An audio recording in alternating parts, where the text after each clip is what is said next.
constitution. Then, my lords, here I have a respectful submission, my lords. This is also argued as if, and as I read, where so much of things and arguments were there. I think a section of protected category also misunderstood or misguided, saying that somebody touched 15 by 16 by. It's a separate compartment at home. That's why, my lord. Now, then, therefore, according to me, Keshavananda Bharati case saying that what is the foundation, components, pillars of the basic structure. Well, as democratic, secular, justice, social, economic, and political equality of status, and upon page 2. So, therefore, how this bill became an act, whether rules of business of Lok Sabha and Rajya Sabha followed or not. So, my first submission, my lords, it is democratically passed. Out of 313 MPs, only 4 rejected. Nobody has even seriously questioned the fact that it has been democratically passed.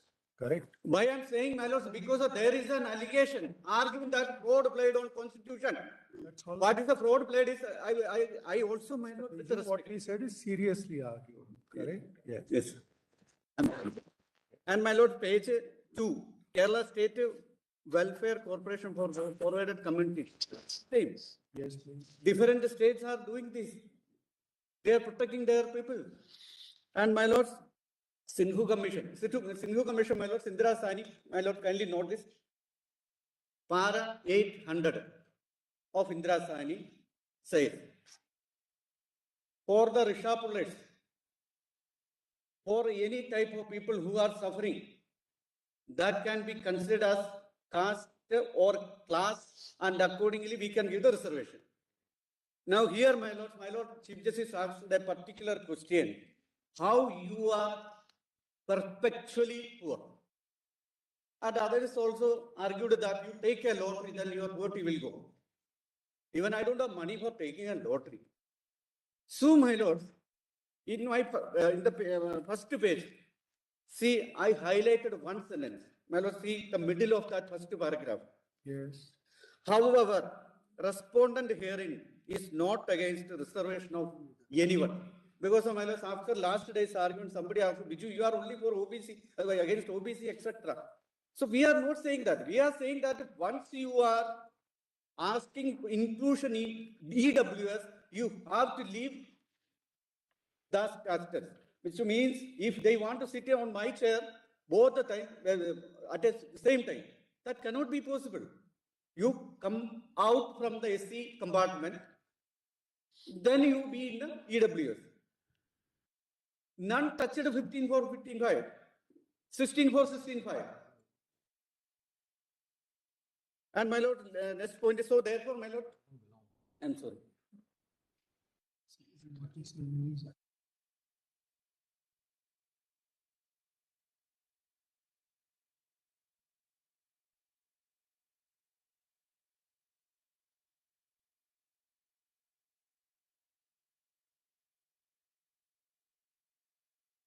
Sindhu Commission report. Yes. Well, as my kindly recollect, 1980 Mandal Commission report, 1990 implemented. That is the basis as per para 800 of Indira Sani. 2010 Sindhu Commission. So 2019 implemented. So paragraph 800 of kindly note this point. Paragraph 800 says that you have to have a data. So whether adequate representation is there or not, and data required is there or not. So two things established by Sindhu Commission report that this particular group, they are not a vote bank. Brahmin, I'm saying about Brahmin Rishapular. I'm saying about the poor pujari, priests of the temples. Early morning, 3 o'clock, they are going to the temple with a wet dress and coming back with some dashina. They are not vote bank. when Mandal Commission submitted its report due to its implementation, para 5 and 6 of Indira Sani may kindly read what happened in the country. These non-vote banking people are not ready or not even having power to argue, bargain. That is why since decades you bracketed me as a Brahmin, as a forwarded community, then denied my basic rights. Now there is not a welfare legislation, but it's a historic legislation. It's a revolutionary legislation by touching the tears of that poor people. That is what, my lord, first page I am saying that I am not against your compartment. And at least what you are arguing, what is your fundamental right where it is denied? If someone touched a 15,405 or 16,405, nothing happened. And something filed, my lords, repeatedly, that's not a post office. See the first writ petition, whether it is followed the guidelines of, my lords, how to file a bill. So 12th Act passed, 14th, 2 days writ petition filed without having anything. So what happened, my lord? We must be very cautious because of a section of the people from the protected category misunderstood them or misguided them that your rights have been taken away. For example, my lords, last day when I argued about, I said that Viking Temple, somebody asked me, you are against SC, ST, OBC. What to say? So this is what happened with this writ petition. So it has to be dealt with very strong hands of law, my lords, because it is affecting our country, and that law can be done only by my lords. See what is their prayer? Did somebody touch their rights? No. But by touching the tears of the poor Brahmin, Rishapular Brahmin, I am saying, Rishapular Vaishyan, Rishapular Kshatriyan, Rishapular, our bus conductor, hotel employee, as land age is submitted. So just touched their tears. Now what is your problem? Now you want to inclusion. Come, then you leave that compartment. This is what my lords, one area. Now, my lords, I said the objects and reasons, my lord. Then, my lords, we will see page 2 and 3, how this bill passed. And my lords, page 4. My lords, my respectful submission, page 4 top. According to my lords Keshavananda Bharati and the subsequent judgments, the foundation, the pillars of the basic structure is democratic, economic. Economics derives from the preamble of the Constitution itself. And this is completely followed, totally followed in passing this amendment. And this 15.6 or 16.6 is nothing to do with other articles. My lords may kindly note this point. It is not at all inconsistent with any of the articles of the Constitution of India. So therefore, if it is, my lords, agreeing that if it is passed without any problem or without any illegality, considered by us, considered by other side, my lords, then my respectful submission. Now you are touching, you are coming to a democratically passed bill or act.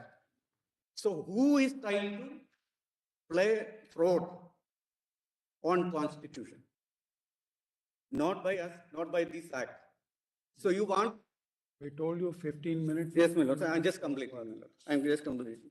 Because I am EWS. No, you can take 5 more minutes. Yes. Yeah. Then, my lord, Indira Sani. Then economic criteria can also be considered. Indira Sani, page 4 and 5, my lords. Then Ashok Kumar Thakur, my lords. Paragraph I just indicated there. Page 6 and 7. Nagaraj. Yes, sir. Then, my lords, page 7, 8.8, Roman 8, my lords, middle of the page, my lords. Yes, please. The submission of the petition exclusion is something as we are already included. We argue for inclusion in the EWS, it is illegal, like SC cannot take benefit of ST, so and so, so and so. And, my lords, then one important submission is page 7, my lords. Now, kindly have the Constitution for a second.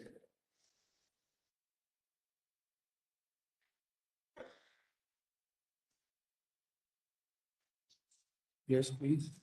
My lords, I am saying what I am going to say, my lords. 31C is my fundamental right. May I read 31C, my lords, with great respect to my lords' court. Saving of laws, giving effect to certain directive principles, notwithstanding anything contained in Article 13. No law giving effect to the policy of the state towards securing all or any of the principles laid down in Part 4 shall be deemed to be void on the ground that it is inconsistent with or takes away or abridges any of the rights conferred, etc. Now, my lord, may directly come to 39. So,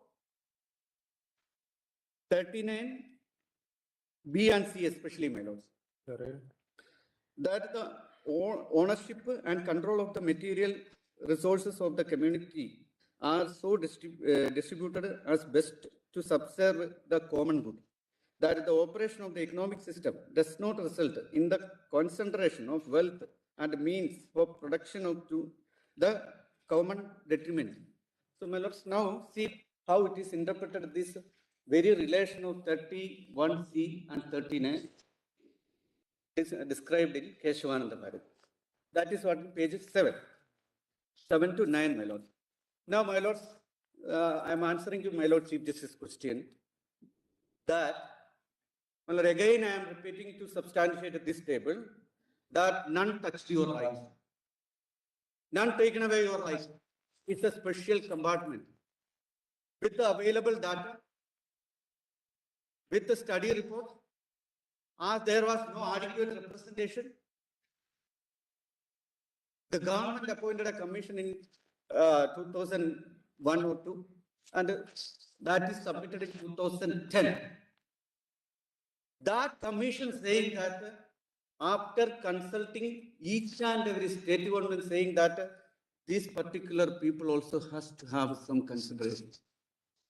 So now my Lord Chief Justice asked, see how you can perpetually poor or the untouchability.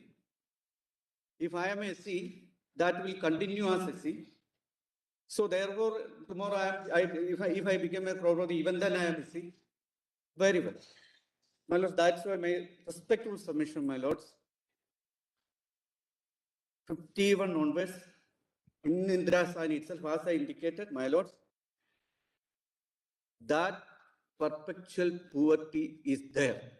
That is why state of Kerala, well, kindly page 2. That's why state of Kerala appointed a commission before this act.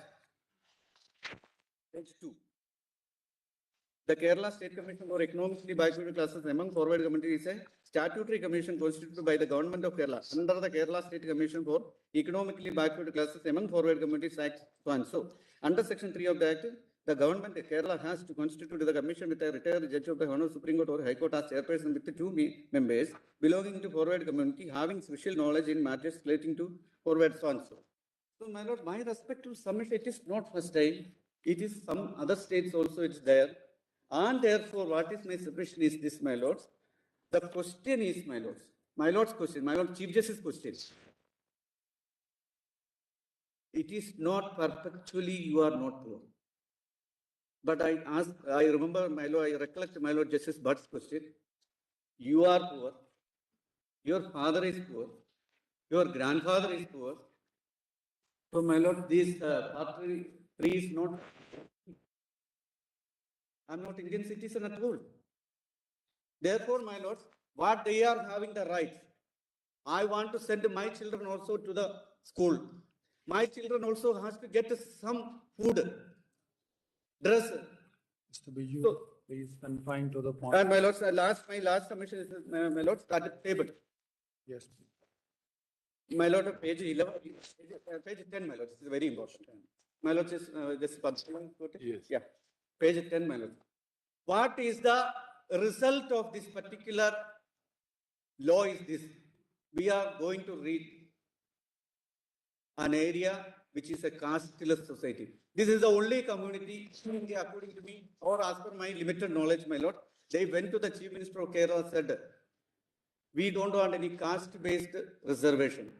we need that economic criteria reservation. My lord, this is the beauty of this particular act, my lord. We are reaching this is what the foundation of the debates in Assembly, my lord, makers of the Constitution, my lord.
Respect to my lord's court. My lords repeatedly asked a particular question, and they also argued one thing that we are losing something, how it is affecting to SC, ST, OBC, whether something is going from their pocket. So here, my lords, last row 4, 1,100. Now from 1,000 it became 1,100, my lords. Correct. Then SC is getting 165 seats instead of 150. 10% increase to them also. Then, my lords, ST also. So therefore, the moment you increase the seats, naturally it gets cushioned, correct? What your submission is that after the effect of the amendment and increase, the seats are reserved, then there will be equality at the level where it was prior to the amendment and post the amendment. Yes, and they are actually benefited in addition. But yes, may have happened in a particular fact situation, so therefore we'll note that. Any other submission, Mr. Biju? My lords, now come to page 14. Page 14. My lords, page 15. And have already taken 10 minutes. Yes, I finished, my lord. Therefore, yes. My lords, page 14 to 16 says that government also decided to increase the seats and appointments are there. Yes. And this is what my submission, my lords. Ultimately, my lords, again, I may submit that, my lords, this is not a case of affected their fundamental rights. Writ to jurisdiction 32, I request, my lords, with utmost respect, my lords, I filed so many petitions, Devada's case, Tredo case, so many. I was getting a call from the registry that this has not been followed, these guidelines has not been followed. I don't know how this 55 writ petition numbered, what is their prayer? etc. Mr. Biju, argue on merits, correct? No, my lord, no, not followed the guidelines. That's it, my lord. So therefore, my lord, ultimately my submission is that, my lords, the Sindhu Commission, adequate representation, and these poor people, and accordingly they have to get some kind of accommodation according to the Constitution and fundamental rights. Their rights may be protected. With utmost respect, my lord, I am grateful, my lord. Thank you. Thank you. Be patient here. Thanks. Grateful. Can I have only 5 minutes? Yes, There is some development, there's something which has come to my notice, that Yes. I am duty bound, my lord. Lord, I undertake to place this in e-copy format as well as the bound format. It's only one page. Therefore, my lord, right now not in a bound format. Because as my lord, I have indicated that the government as a sovereign is responding to the my lord, wishes Sir, one second. and aspirations of My lord, I am going to another place. Oh, yes. aspirations of several, my lord. And this is what, my lord, we have tried. Para 3, my lord, 1 and 2, your lordships can ignore. It is submitted that contemporaneously with the constitutional amendment, a decision was taken in order to ensure that the seats available to the reserved category and the open category are not impacted in absolute numbers.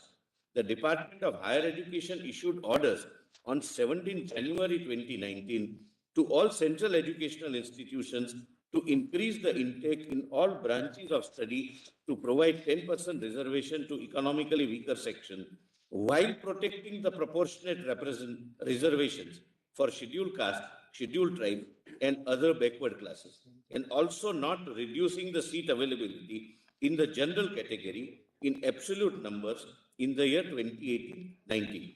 It is submitted that as per the calculations done in this regard, in order to provide 10% reservation for the economically weaker sections without adversely impacting the proportionate representation reservations to the SC, ST and OBC categories and not reducing the seat availability for the general category in absolute numbers as compared to admissions made in 2018-19, the total increase in intake has to be increased by approximately 25% over and above the intake in 18-19.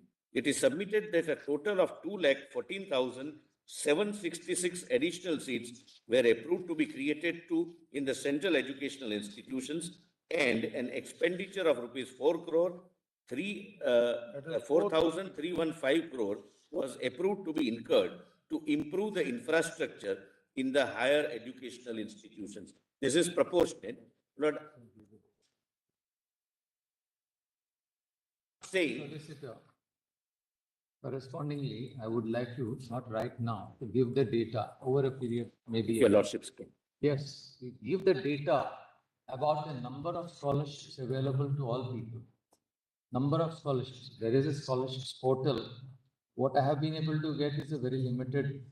What is the kind of scholarship that you give for medical, engineering, and other professional courses, which are the subject of these central universities? The quantum of these per capita, scholarships, because we are looking at people, whether it's this or that doesn't matter. The poorest of the poor in all categories, ultimately, when they get in, what is the fee that they pay? What is the aid that the government gives? Because that is an important component also of affirmative action. Lord, since it has fallen from your lordships, it's my duty to, my lord, provide that detail. Though I very emphatically would respectfully submit that those figures and statistics would be relevant for the parliament to take a decision whether to provide for this or not. No, you are It right. may not have any No. impact on the constitutionality. No, you are right. We want to know. For instance, the National Scholarships Portal says that for a higher education, 82,000 scholarships are given throughout the country on economic basis. And there is a separate one for SC, ST. And well, I will not get a substantial amount is given, which is about 10 or 12,000 a year. Now, similarly for professional colleges or management colleges, what is the figure for even these EWS people to ultimately you're talking of the poorest of the poor, or just marginally above that? Poorest of the poor who are otherwise not getting any reservation benefit. No. Number Who are getting scholarships. So I just want to know. my lord, it has fallen from your lordships. It's our duty. We shall place. Yes. But that since they are getting benefit, why give them reservation? No, Maybe please. a policy issue, not a constitutionality issue. That's all. Mr. Solicitor, we are aware of what we are looking at. No, your lordships are aware, more than aware, my lord. Even, my lord, even this affidavit, my lord, absent this affidavit, it would not mean that the constitutional amendment fails. And with this affidavit, it would not mean that constitutional amendment is constitutionally valid.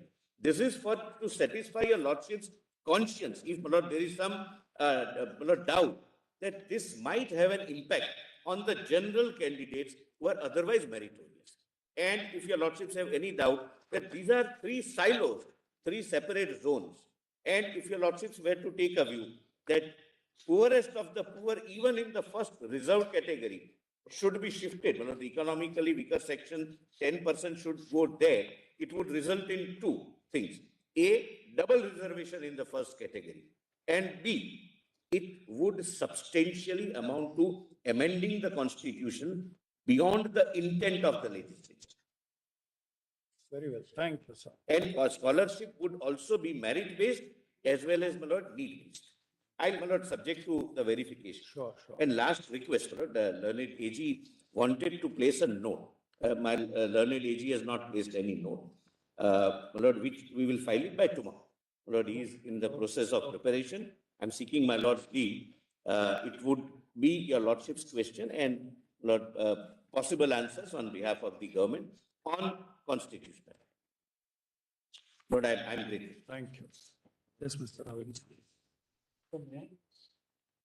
Yes, please. 5 minutes by the clock, sir. So please.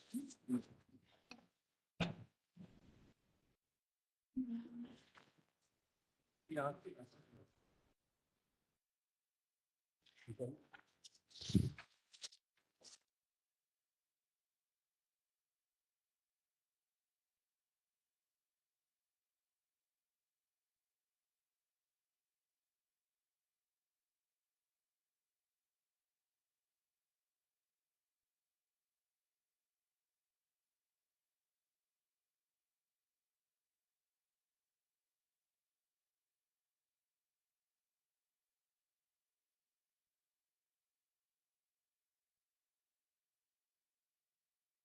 Benefit by reasonable classification because we can identify or distinguish the person, the beneficiary belonging to economically weaker section of the family he belongs to. And this reasonable classification has been in existence for the benefit of people since long, and it flows from Article 14.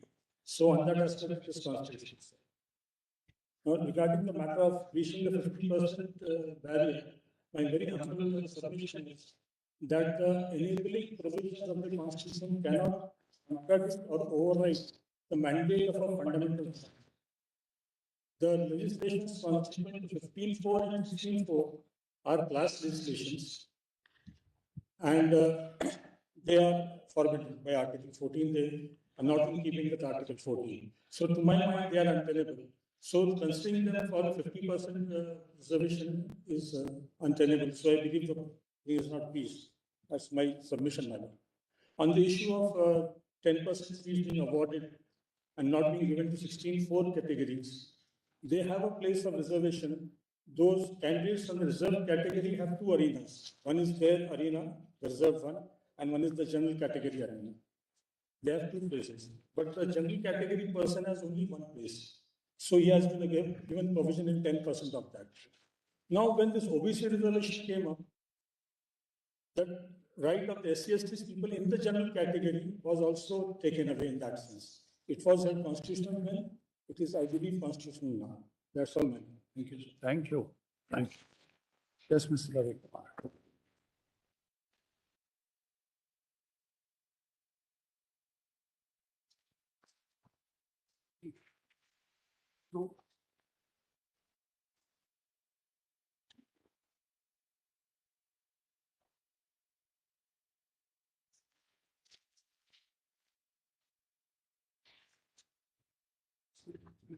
Mr. Ravi Kumar, who is going to follow you? Dr. Mohan Gopal, then Mr. Mr. William, And I'll follow Ravi. and then Professor Mohan Gopal. Because I fall in the middle, the petitioners could possibly respond to me as well, was my suggestion. okay, very good. Whichever We way. all Chips go. stand in one group. I senior counsel will address your order. Very good. No, in fact, after the court allotted limited number of hours, all the council appearing on this side, we have put our heads together and Made some internal allocation. yeah, some arrangement. So we all will fall in one group. Gopal will be in another group. Yeah, Very good. we'll proceed as per the consensus. Sure, yes. Great. Great. Sir, I request the court to kindly recollect the disaster of 2005 tsunami on this country.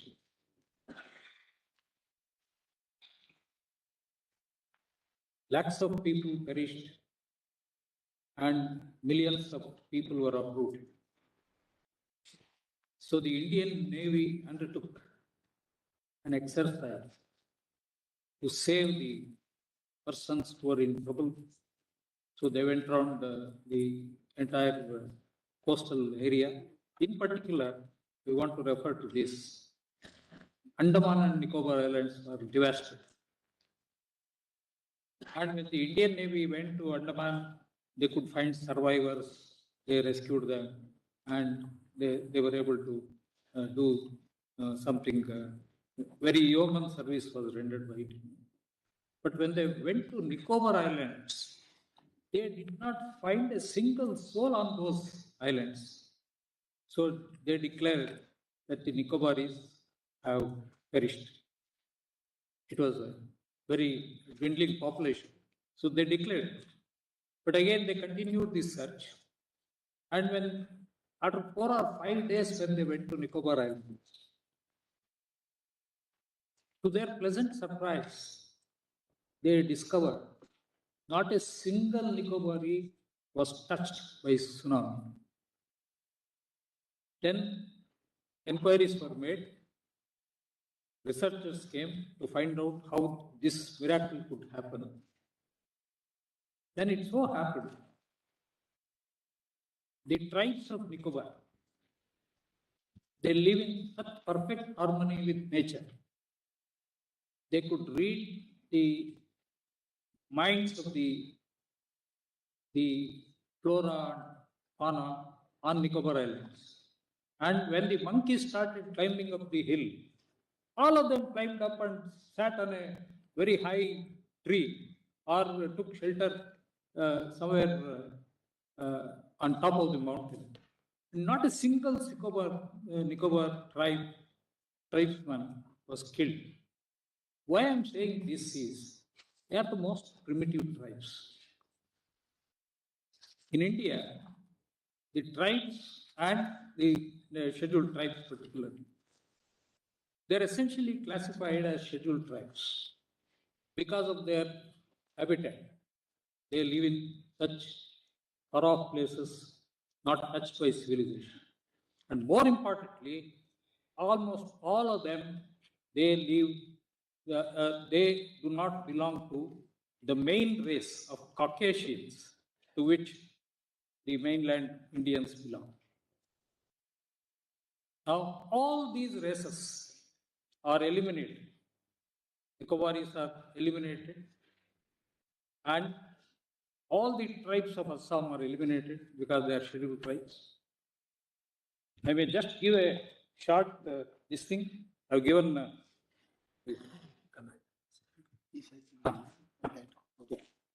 I've given a short note giving a sample survey of some of the tribes from their racial background. Kindly come to para 1.1 at page 3. Yes.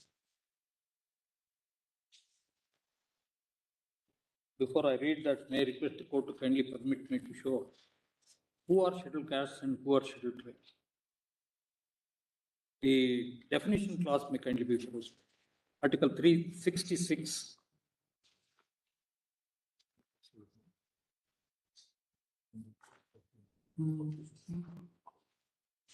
That which is declared under 341 and 343. I respectfully agree. But who are declared? What is important for us is who are the people who are so declared? Kindly come to 341. I go down to this observation. Kindly come to Article 341 straight away. For the purposes of this constitution in relation to each state. Yes. Yes. 341 says the president may, with respect to any state or union territory, and where it is a state, after consultation with the governor thereof, by public notification, specify the caste, kindly mark it, the caste, races, or tribes, or parts of or groups within caste, races, or tribes, which shall, for the purposes of the Constitution, be deemed to be scheduled caste in relation to that state or union territory, as the case may be. So the entire list of scheduled castes and the entire list of scheduled tribes are either castes or tribes. Whatever confusion that prevailed among the OBCs, that I'll come to it later. But now consider this. In fact, crux of this matter is a question posed by Honorable Mr. Justice Bhatt on the earlier occasion. What if two words are deleted from 15 and 16, namely gender and caste? Would it not affect the basic structure? If I may say so with respect, that is the crux of the matter. So I've given the details of the races to which the scheduled tribes belong. They are not Caucasians. Mainland Indians are all Caucasians. And all of them, court may kindly take note of it, eloquent submissions are made on a casteless society. Sir, all these tribes are casteless. Why did they stay away from the mainland? Because they did not accept the caste system. That was one of the major reasons. They are very autonomous societies. They live on their own. They never subject themselves to be subordinates or superiors to anybody. And therefore, they remained outside the society. They went to the hills, they went to the forests, and that is where they are living. All of them, they belong to this race. And briefly, if I may give, I give the names of certain races. For example, the northeast tribes,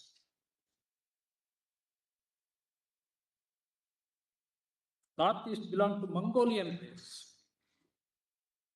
Tribes like Khasi, Garo, Tankya, Gelon, Minya, Anagamis, Cheslong, etc.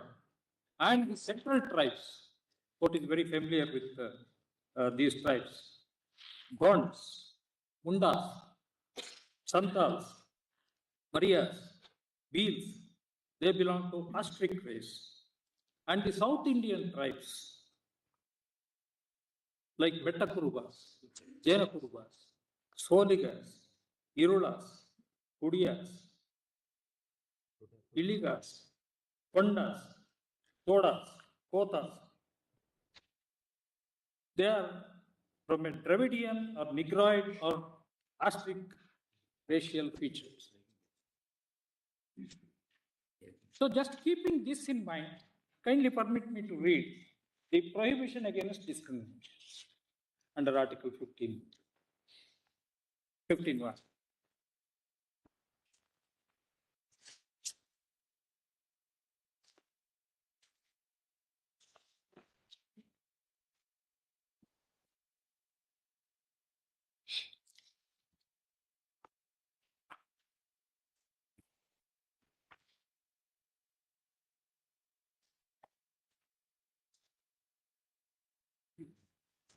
Yes, sir.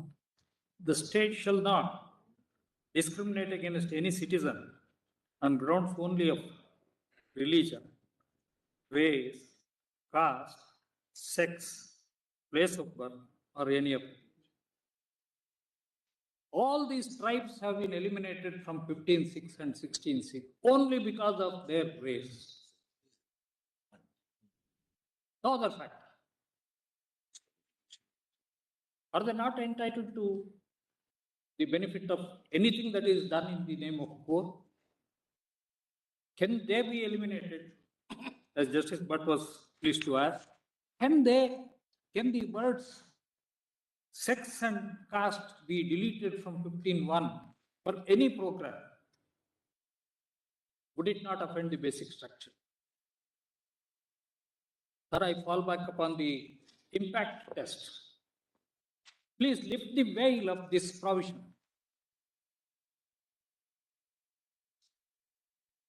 Put on the glasses to see who are the affected parties who are eliminated from 15(6) and 16(6). Are they not castes and tribes?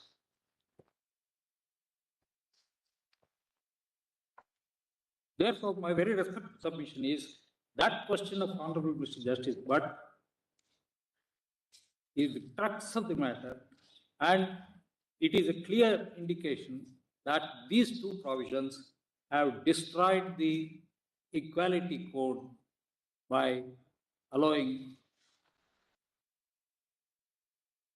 race and sex to be grounds of discrimination.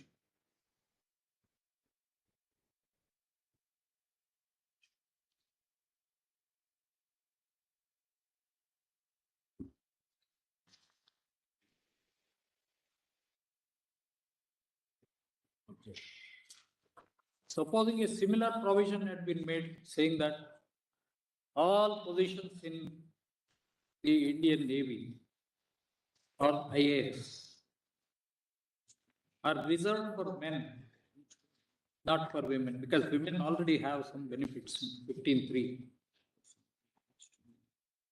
Would it be sustainable? Would it not offend the basic structure? If I may say so, in that permanent commission case, this Honorable Court has already declared as invalid any such elimination from being considered for permanent commission in the Indian Navy. So if that is true so far as sex is concerned, in my very respectful submission, even a constitutional provision which eliminates these races, castes, and tribes also hits the basic structure, alters the identity of the Constitution. So both impact test and identity test are answered in the affirmative. If we lift the veil of this so-called economically weaker sections to find out who are eliminated, I'll not trouble the court. Enough is said about who are EWS. But who are eliminated, that is very crucial.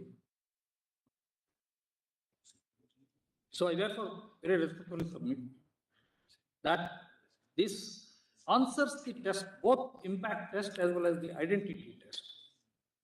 Because the equality code is turned upside down by enabling discrimination on the basis of race, on the basis of caste, on the basis of tribes. Article 341 and 342 are sufficient to demonstrate. 341 may not be a fundamental right, but it is a basic feature of the Constitution. And Article 46, I'll be giving the list. I'm glad Honorable Mr. Justice but just now inquired, what are the scholarships that are given? I have, in my own way, compiled a list. I'll place it before you. In 5 minutes, I'll be placing it before you.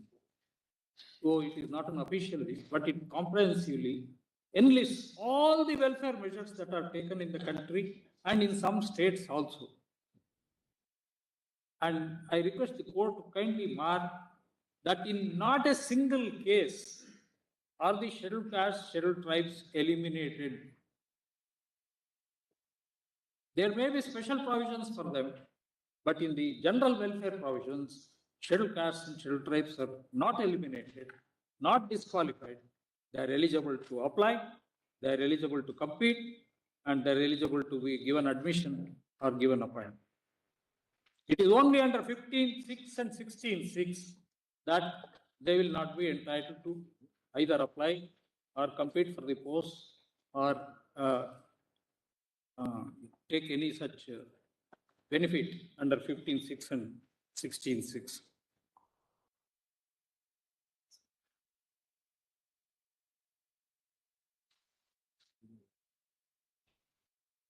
Yeah.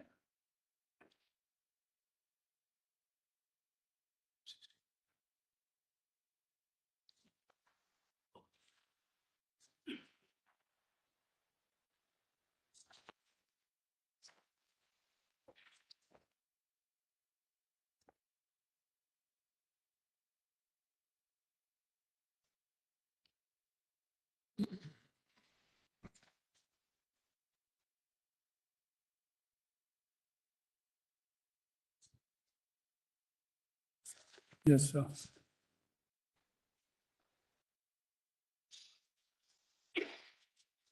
Then one of the substantial arguments in defense of the EWS quota is that SC/STs, backward classes are given. Oh, sorry, before I kindly permit me to show the backward classes also, they constitute a collection of castes and tribes. That this Honorable Court has declared in a 13-judge decision in Indrasani. I'll give the paragraph. Paragraphs 779, 780,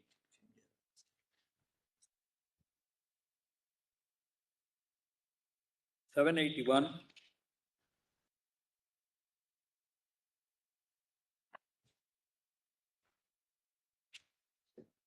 and 782 mechanically. 782. 780. In fact, the whole discussion from paragraph 756 to 779 relates to whether castes can be included, and para 781, court says you start with the castes. So castes are included, and what are now included are only castes as of now. There is no further classification which is permissible under this. So this may kindly be taken note of. Say that so not only scheduled castes and scheduled tribes, the entire human sea of eliminated persons for benefits under 15(6) and 16(6) are nothing but races, castes, and tribes, and they could not have been eliminated or discriminated under the provision. That is the bedrock of the equality code.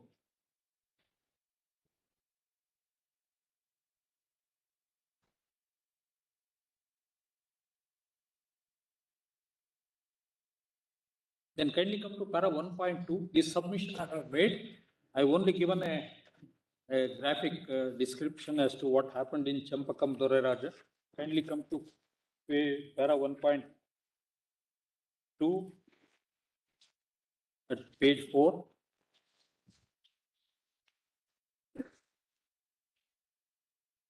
Sir, 14 posts were distributed under 3 categories to 3 different communities on the basis of religion. Hindus were given 12, Muslims were given 1, Anglo-Indians and Christians were given 1. Among the Hindus, Brahmins got 2, backward Hindus got 2, Harijans got 2, non-Brahmins got 6. So this was what was the position. We under the GO, which was popularly called as communal GO, which was struck down in 2 landmark decisions in Venkatramana for services and Champakam Dorerajan for admissions to educational institutions. Now kindly come to the next.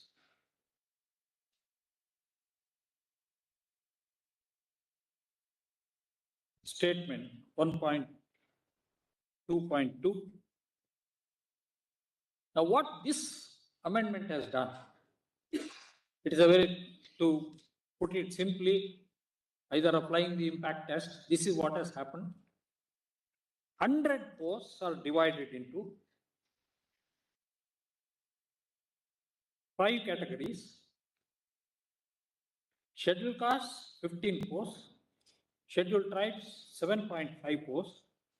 Other backward classes, 27 posts. And economically weaker sections, 10 posts. Now kindly stop for a minute before proceeding to the other 40 seats or posts.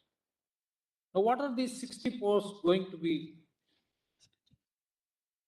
They are going to be distributed strictly according with the communal GO, namely 15.6 and 16.6. 15.6 and 16.6 have converted the entire policy of reservation into what earlier was known as communal GO.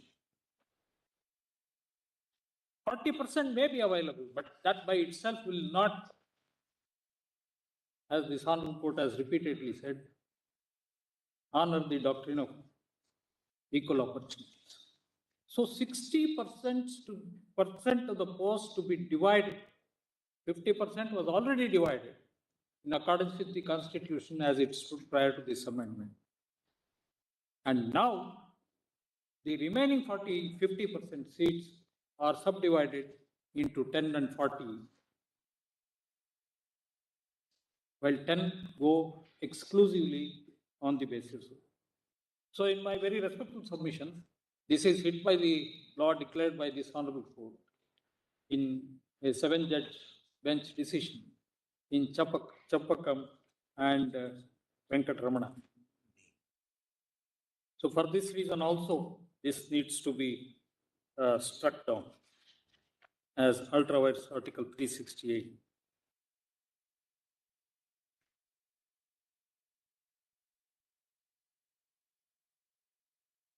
Then court may kindly recollect,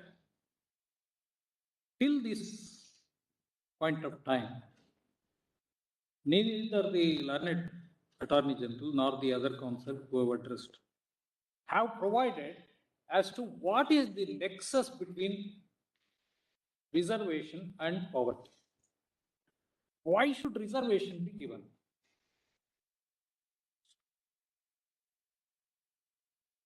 Why not other measures?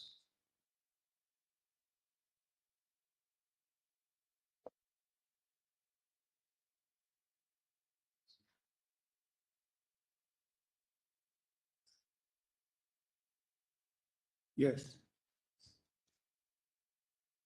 There appears to be some obsession that reservation is the only panacea for all ills. Poverty, hunger, starvation of steaming millions. That was what was said. What has that got to do for IAS posts being reserved for them? Starving millions? IPS posts being reserved to them? IIM seats, IIT seats, institutes of higher learning. This is what is popularly known as reverse discrimination. Being obsessed with the concept of reservation. They want to extend reservation to everyone, whether or not that is needed. This has been held to be an unconstitutional exercise.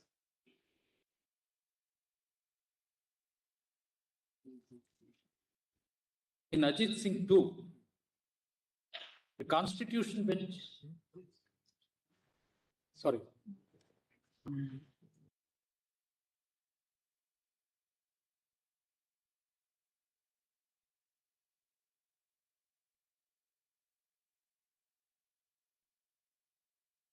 At para 37, kindly, I'll not trouble the court with the text of the judgment. Kindly come to para 1.8.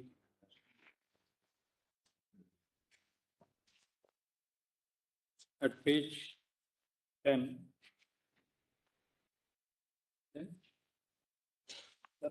Page 10.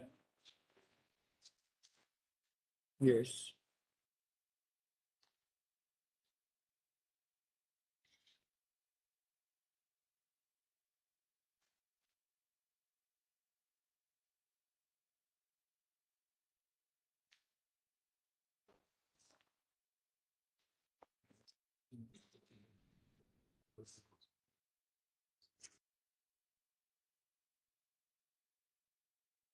What this Honorable Court has said, page 37, para 37, bottom of the page.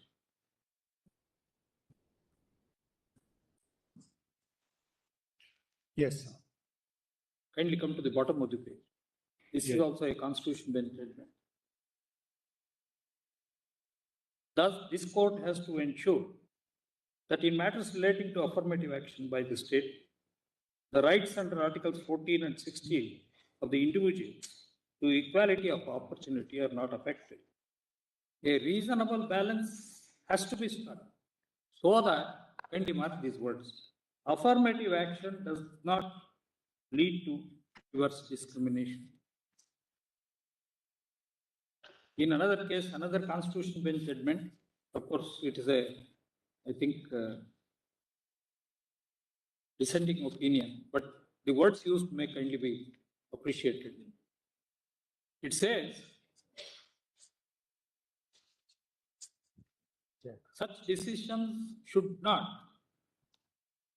and does not imply that any undue accent on qualifications, the administration can cut back on the larger twist of equalitarianism or may hijack the founding and fighting faith of social justice into the enemy camp of intellectual domination by an elite. The court in extreme cases has to be sentinel on field. This is what has been said. So having said this, my very submission is the impugned amendment deserves to be struck down. Only clarifications which my learned friend, the Attorney General, made a very emphatic submission. Kindly, please. He said, scheduled castes, it is a homogeneous class. Scheduled tribes, it is a homogeneous class. Backward classes, it is again a homogeneous class. Now, with due respects to the learned Attorney General, now this issue is already settled. So far as OBCs are concerned, Indrasani has permitted categorization. Now, on almost all these states, there is categorization. Of course, central OBC list categorization has not yet happened. But in other states, most of the states, in Karnataka, for example, we have 5 categories among the backward classes. So, categorization. So, it is not a homogeneous case. That's what I would like to emphasize. And so far as the scheduled castes are concerned,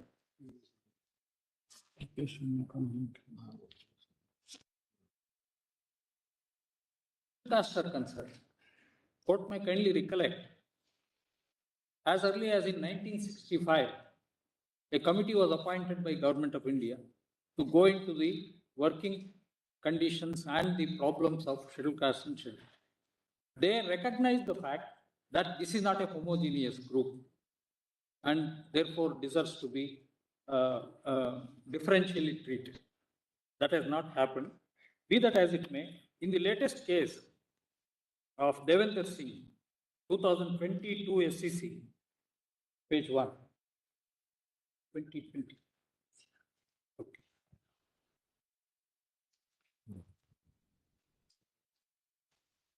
The issue has been referred to Yes. 7 judges. So therefore, should the issue of SC/STs being homogeneous and therefore they cannot be subdivided into poorer sections and not poorer sections, that issue, with due respects, it is a matter which is pending before a larger bench of 7 judges. And therefore, that argument may not be available. Even among... Just 1 minute, just.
Para 27 of Devinder Singh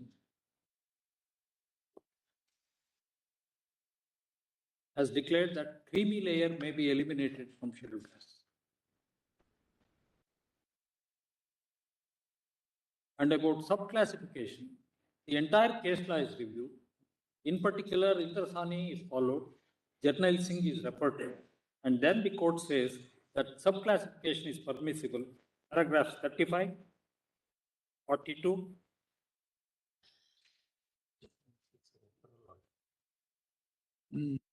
44 to 48, 51 and 58. In express words, this Honorable Court, a constitutional bench has declared that it is not a homogeneous class. That's a Therefore, referral order. it is a referral order. I respectfully agree. Therefore, it's not But something which is a opinion final has been determination or Opinion has been expressed as Opinion. to why Chinnaya, which declared Correct, as correct. homogeneous, a bench of coordinate strength has expressed that judgment is incorrect. That is what I want to say. And I'll not read the judgment because my learned friends are eagerly waiting for my conclusion. One last submission before I conclude. One of the justifications given is that EWS classification has already been upheld under the Right to Education Act. I request the court to kindly permit me to show from Article 21A.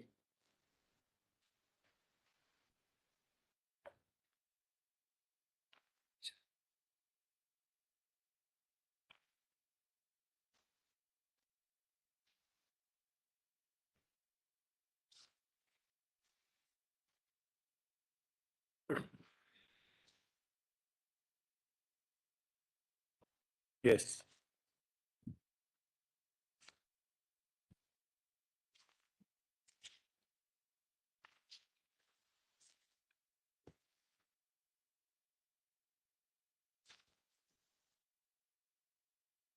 Right to education. Under Article 13, any law that infringes fundamental rights will be hit by Article 13 and it will be invalid. But kindly give a close perusal of Right to Education 21. The state shall provide free and compulsory education to all children of the age of 6 to 14 years in such manner as the state may by law determine. Sir, this is a very incongruous provision, if I may say so with respect, which would never fit into the doctrine of fundamental rights. Whatever law the state makes is going to be a fundamental right under this, that is declared to be a fundamental. the extent is limited by that. Yes. So EWS category is one such thing. But more importantly, kindly take note of the fact that EWS is an inclusive definition. It includes backward classes, it includes scheduled castes and scheduled tribes.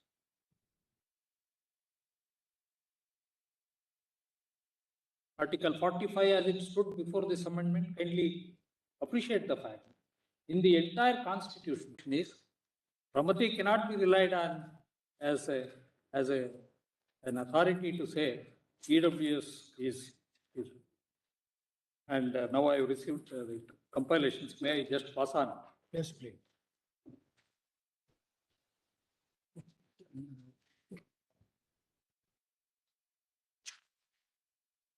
Sir, one of the questions that was debated was whether Muslims are included in the backward classes. I have given the list of all Muslim communities that are included in the backward classes. That may be found at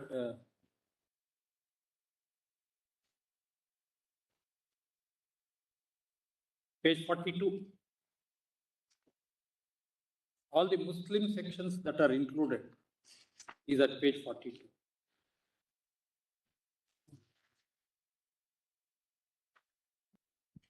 And the Christians who are included now under 16.4, that list is at page 46.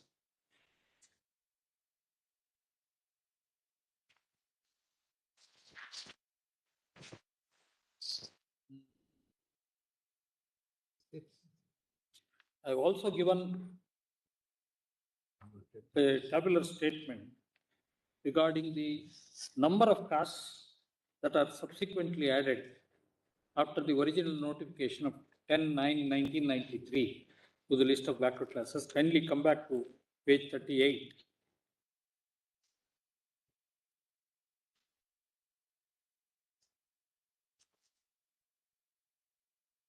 Yes. Yeah, a tabular statement at page 40 would suffice to say that as on 31/3/2018, 2,513 castes are found in the list of OBCs.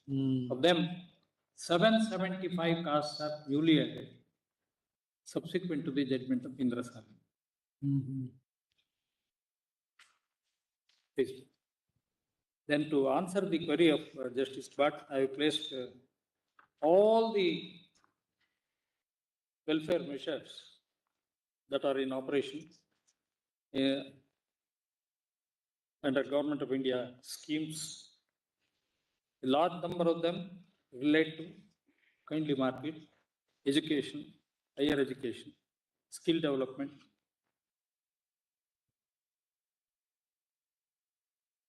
So kindly appreciate the fact in not a single scheme the scheduled castes and scheduled tribes are involved. So welfare concept necessarily includes. In fact, they are given special scholarships also. They are given greater incentives. They are given One could be specially for the community based and one could be based on general, EWS. all general schemes. I've given the list of general schemes. Emphasis is wherever EWS, they have always been included. Yes, I respectfully agree. So with these submissions, I thank the court for this patient hearing. Sir, this is for the first time case involving 100% of the population comes up. When reservations in favor of scheduled caste came, it was only scheduled castes who were affected. Scheduled tribes came, only 7.5% were affected. Or the general category came, only about 15% were the affected parties and they came before. For the first time, this court is called upon to address an issue which will affect every Indian in the country. I therefore, while thanking the court for expedited hearing, call upon this court to rise to be judicial statesman to strike down this amendment as violating the law. Great. Thank you. Lords, I want to briefly respond to the AG and SG submissions with reference to the 50%. That's limited the arguments are going to be. I won't take long. Just if I can quickly take your lordships to 2 or 3 aspects of it. The first, my lords, is this, that I think I was perhaps misunderstood, both by the respondents and I'm afraid the bench, if I was understood to say that Muslims and Christians are not included in the OBCs at all. What I was saying was simply this, that the argument that had been taken thus far was that as a consequence of this amendment, what happens is that you are providing this reservation only for forward castes. I was saying no, in that EWS, you will find, apart from Hindus, you will find Muslims and Christians. Significantly, we have Muslims and Christians in the OBCs. That compilation I've given your lordship will show your lordships that.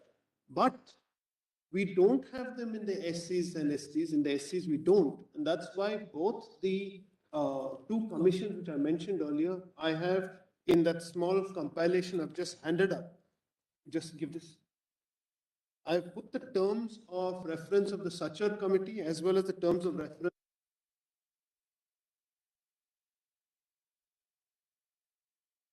presentations, and there is a summary.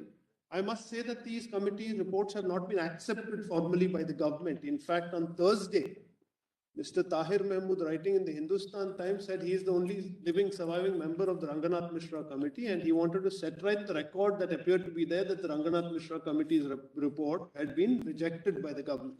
He said it's not been rejected, but there are recommendations of ours with reference to all minorities. The earlier Sachar Committee report was specifically dealing with Muslims. If your Lordship will just come in this compilation for a minute to page number 7, there's a summary there. There's a summary by PRS legislative. And just quickly, this gives the summary of the entire Sachar Committee report, which shows light of the Muslim minorities. Specifically at page 8, if your Lordships can come, to table 6. Salaried workers employed in government, public and large private sectors. All Hindus, your Lordships will find, which is broken up into SC/ST, OBC, upper caste. The SC/STs is 30.4 and public-private is 12.8. Muslims is 23.7 and 6.5. These are the numbers here. And if your Lordships comes to page 9, right side column, second last paragraph, poverty, consumption and standards of living. Which table? Page 9, right side column, the second last para, Yes. is that heading which says poverty, consumption and standards of living. Muslims face fairly high levels of poverty. Their conditions on the whole are only slightly better than those of SC/STs, though slightly worse in urban areas. According to NSSO data, overall 22.7% of India's population was poor in 2004-05, 251 million people, with SC/STs together as the worst off at 35%, followed by Muslims at 31%. So these worse off Muslims, the 31%, have to be catered to. And this is possibly one of those measures which can cater to them. Overleaf, page 10, Muslim, OBC and affirmative action. These two paras, if your Lordship will permit me. The report compares the status of Muslims who are not listed as OBCs and thus do not qualify for reservations with Muslim OBCs. This is what I was talking about. At least 82 different social groups among Muslims were declared OBCs by the Mandal Commission. According to the last round of the NSSO survey, 40.7% of Muslims are Muslim OBCs, which is 15.7% of the total OBC population of the country. No. According to the report, Muslims are So 47% of Muslims are OBC, Muslims are OBC as in the OBC. But declared. yes, as declared. They are the 15. But next para, according to the report, the abysmally low representation of Muslim OBCs suggests that the benefits of entitlements meant for backward class are yet to reach them. The conditions of the general Muslim category, this is the remaining 60%, general Muslim category, are lower than the Hindu OBCs who have the benefit of reservation. Please note that. However, the conditions of Muslim OBCs are worse than those of the general Muslim category. The three groups of Muslims in India, Ashrafs, Ajlafs and Arzals, in order of caste hierarchy, require different types of affirmative action. So, this was only just briefly to demonstrate that this argument that this EWS 10% is only for forward caste is completely misplaced. There are several other groups who are also represented. Mr. Ravi Verma Kumar has just shown your Lordships those lists. The first page of this compilation I've handed up is to show your Lordships how we have expanded these groups.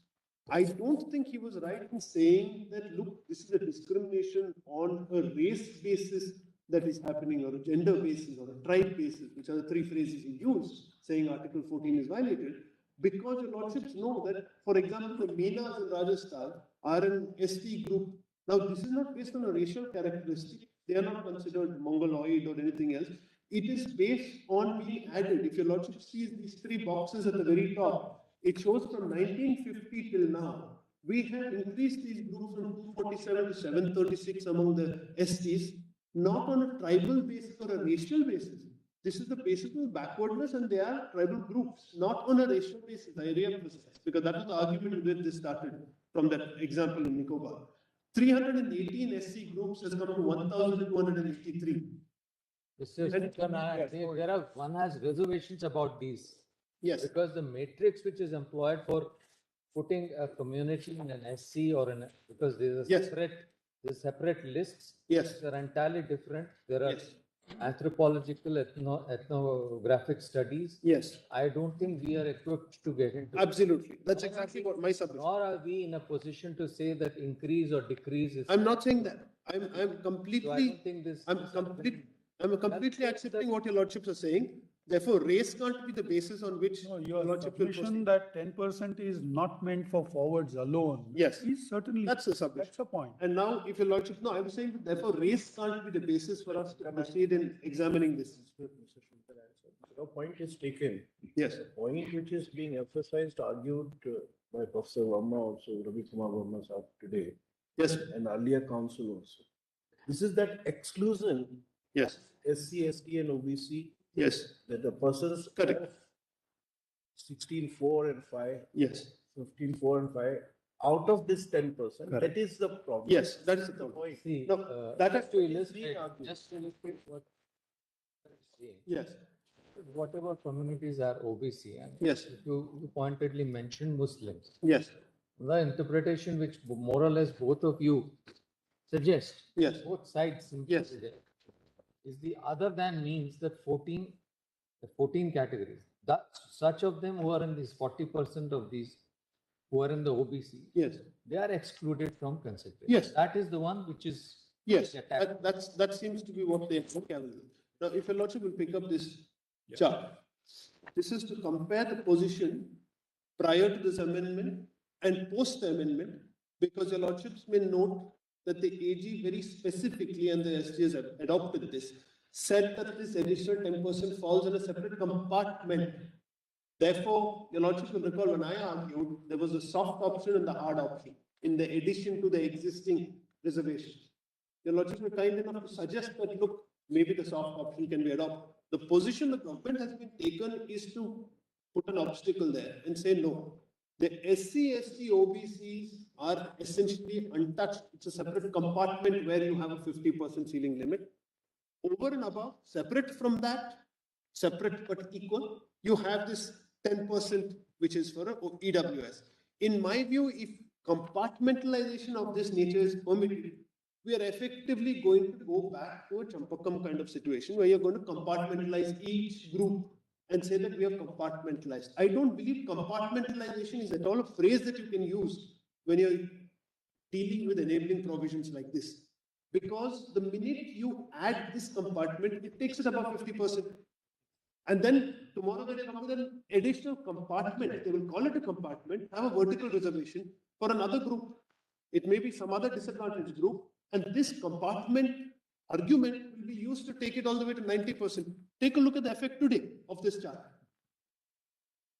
These are not compartments. Picture one is what it stood now. I've taken for an illustration 100 seats or 100 posts. This entire chart on the left side is 100 seats, split into 49.5, which are the yellow, and 50.5, which are the cherry.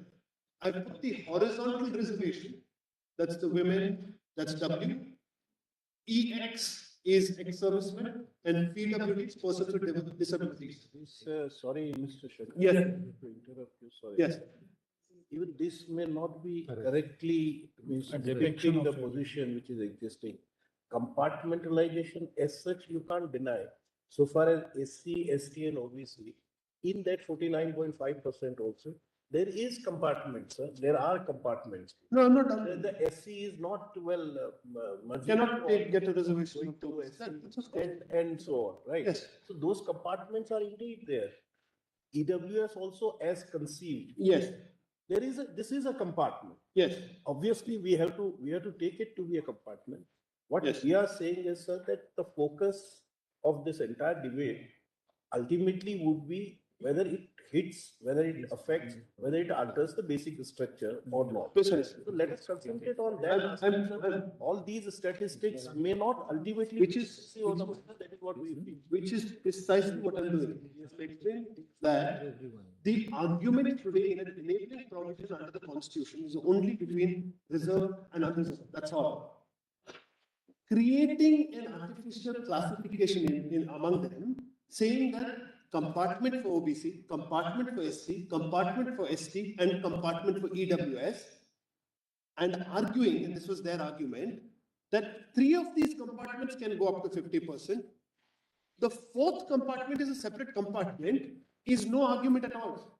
I am saying as far as the reserved, vertically reserved are concerned, the ceiling, What you're presenting as horizontal yes, actually may not be a feasible option. It could be feasible up to the OBC point. For OBCs, Indira Sani says you can categorize, and there are categorizations, as Mr. Ravi Verma Kumar said, yes, in different states, but we don't know really. yes, Which is, if you're going to strictly apply the income criteria and ignoring the 50%, yes, just keep aside the 50%. yes. The one way is the horizontal way of presenting. If you were to further it, then you present it vertically. In This that is part- only a vertical presentation. I don't know if I was permitted to explain. This is purely a vertical. It's only just so that I can show you the horizontal also. I put the letters in. This is only vertical. Yellow is reserved. Green is unreserved. Ignore the horizontal. Ignore all the letters in the middle. That's only to illustrate for your lordships that there is a horizontal existence in this. Otherwise, yellow This is you're right. Yes. If you don't see this as horizontal, it's Yes. vertical and It's only vertical. I'm trying to everyone explain. is seeing that. Yes, I don't want to be faulted saying you've left out the horizontal, so I put those letters in to illustrate that there is. Come back in. Yeah.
Yes.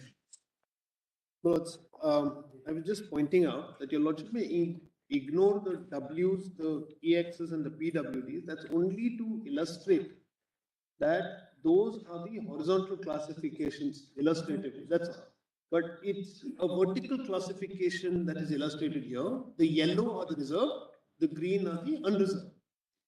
Right now, 49.5 and 50.5 as it stood before the amendment. After the amendment, your lordship sees that the yellow has expanded now.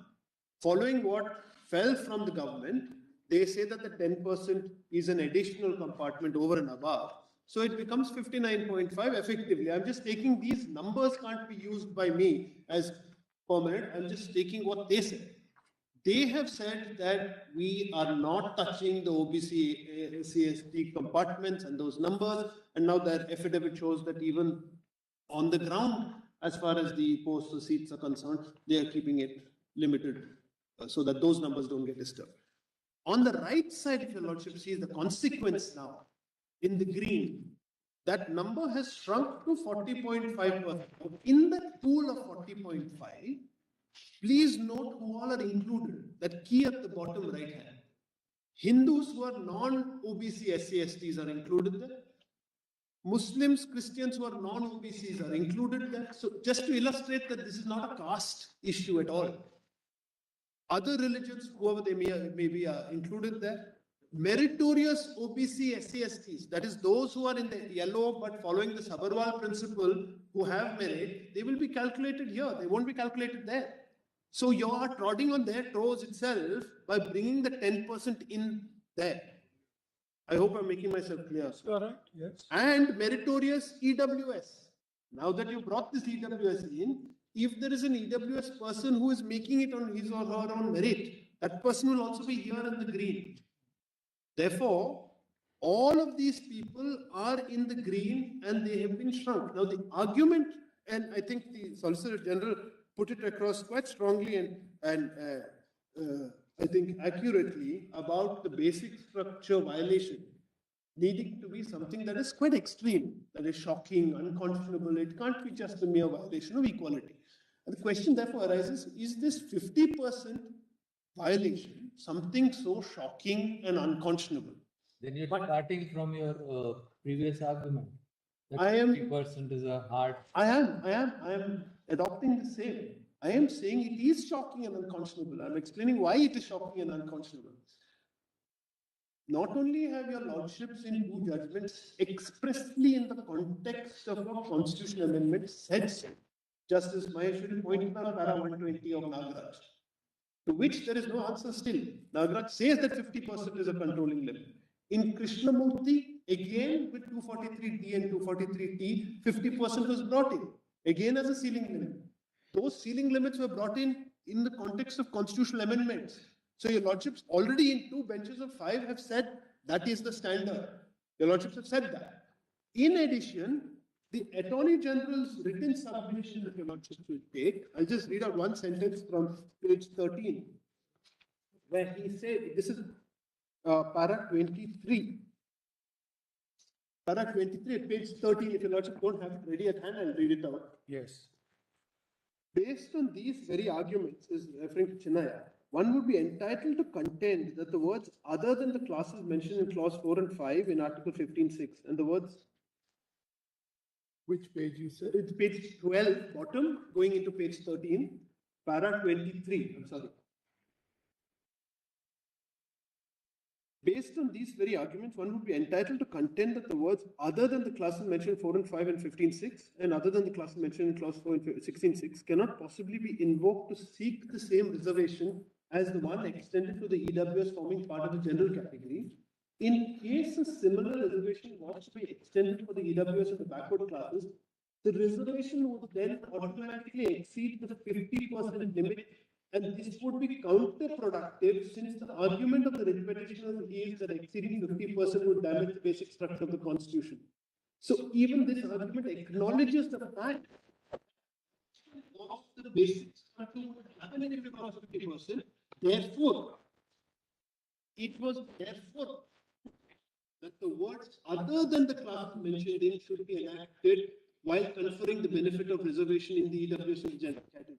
So even the government admits that they accept this, and their way of countering it is to create this additional 10% compartment, saying it's a separate compartment. So even they acknowledge the strength of 50% being a ceiling level. Plus, If we followed their argument correctly, sir, this was a specific argument. The 50% ceiling is not right. sacrosanct. That's What is I agree. I'm just going by what they stated here. I'm saying that what the argument we have made. That has been their emphasis that 50% is not sacrosanct. that's what they've said. And the reason for saying that we cannot have it as a basic feature is, as the solicitor said, that you can't have something which is flexible as a basic feature. Now, I would show your lordship the NJAC judgment. You don't have to go to the judgment. Briefly, what was it? 124A was brought into the constitution. It brought in a commission which had 6 members. Those 6 members included 2 members of civil society nominated by the Chief Justice, the Prime Minister, and the leader of the opposition or the single largest party. In those 6, 3 were judges, 3 were non-judges. Your lordship said that upset the balance. This upset independence of judiciary and separation of powers. 4 out of 5 judges said that. Their argument is what Justice Thalaimurai in dissent said in NJAC. Their argument was that this is a flexible rule. 50% is a flexible rule. If it's a flexible rule, it can't become part of the basic feature. What else was applied in NJAC than that? A question of numbers, where your lordships feel that since the judiciary doesn't have 4 out of 7, but only 3 out of 6, it violates the basic structure. It was treated to be unconscionable. It was treated to be something which was shocking, using the words of Justice Krishna, unscrupulous. It was so extreme that it violated the basic feature. So I would argue that it isn't necessary for basic features to be flexible versus inflexible. It can be both. It depends on a case-by scenario. In this case, I believe 50%, exactly as Justice Bhatt praised it in Jayashree Lakshman Rao Patil, 50% with the exceptional circumstance. That phrase is a basic feature of this constitution, and what they are doing by virtue of this additional compartment over the 50% is a breach. So I would once again emphasize that those words, in addition to the existing reservation, those words need to be culled from the constitution, need to be severed, because if this is permitted, the floodgates open. Because the next constitutional amendment will come with another compartment, at which point your lordships will be forced to entertain an argument saying 60%, then maybe 70% at each stage. The idea of 50% having been rooted now for 70 years and recognized in 16(4)(b), 2 constitutional benches dealing with constitutional amendments, makes it clear that the balance has to be maintained. That's all we're saying. We're just saying maintain the balance. Within that 50%, play with the percentages however else you want. That's a policy decision. Because I won't take any more time. I've already been told that I'm arguing against my own side in a way. So I'll just stop with that. In that small compilation I've given your lordships, the last 2 are Mr. Palkiwala's articles. Your lordship may see it. We the people, or we the nation. Yes, we the nation. I'm most grateful. Most grateful. Thank you. Who comes next? Yes, please.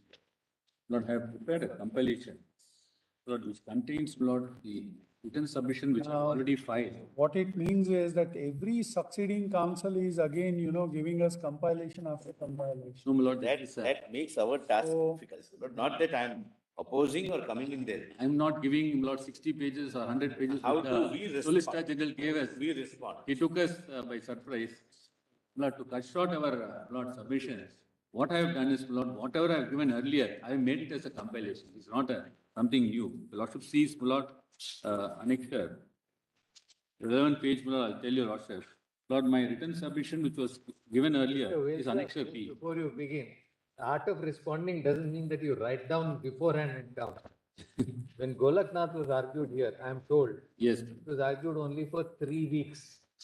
And then the propositions were given by the council who opened, Mr. Arve's Mani. And when he reached point number 10, till then, that is till 1966, there were no written submission. When he reached point number 10, Justice J.C. Shah threw down the pen and said, "Now I'm not going to write. I'm not your steno. Please put it in writing." That's how it began. And now we have this. And my lord, on a lighter font. look at the font size. Yes.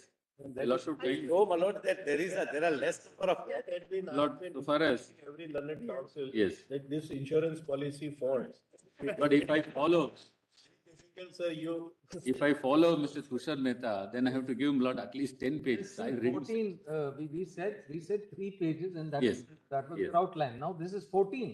No, my lord, this is actually, my lord, it contains the earlier one which you have already given. Then, my lord, list of citation at page number, my lord, 7, which I have already given.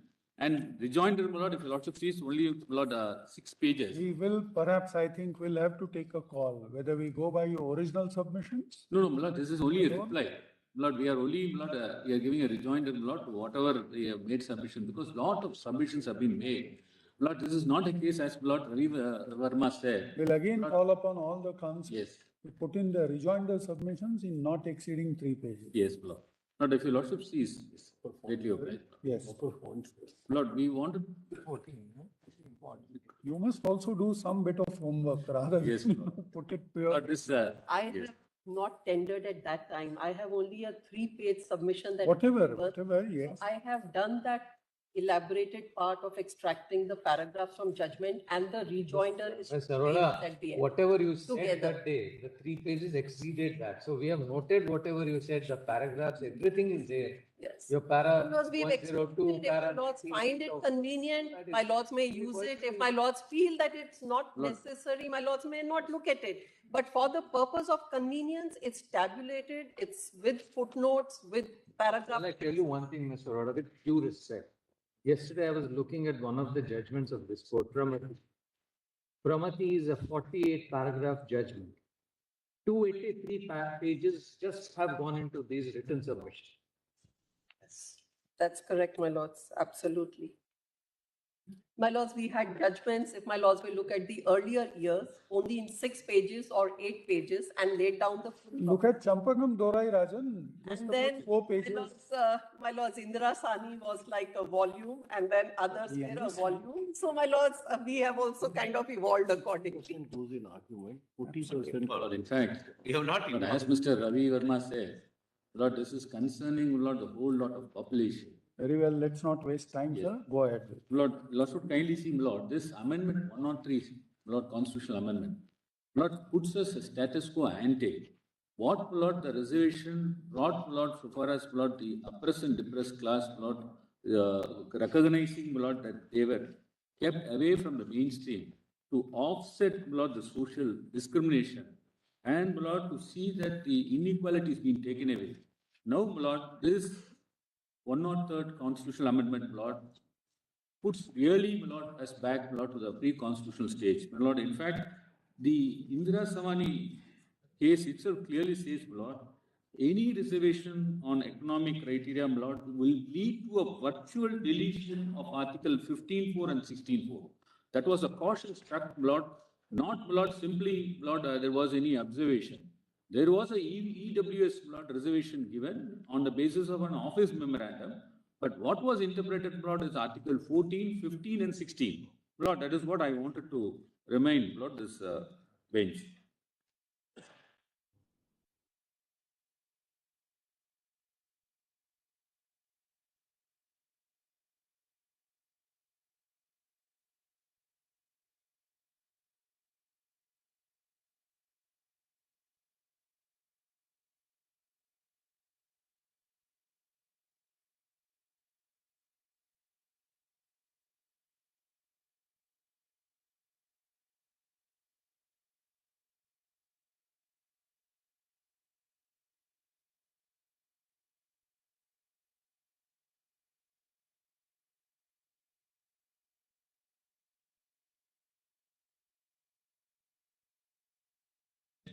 That, Lord, only to uplift, Lord, the poor, Lord, this reservation is brought.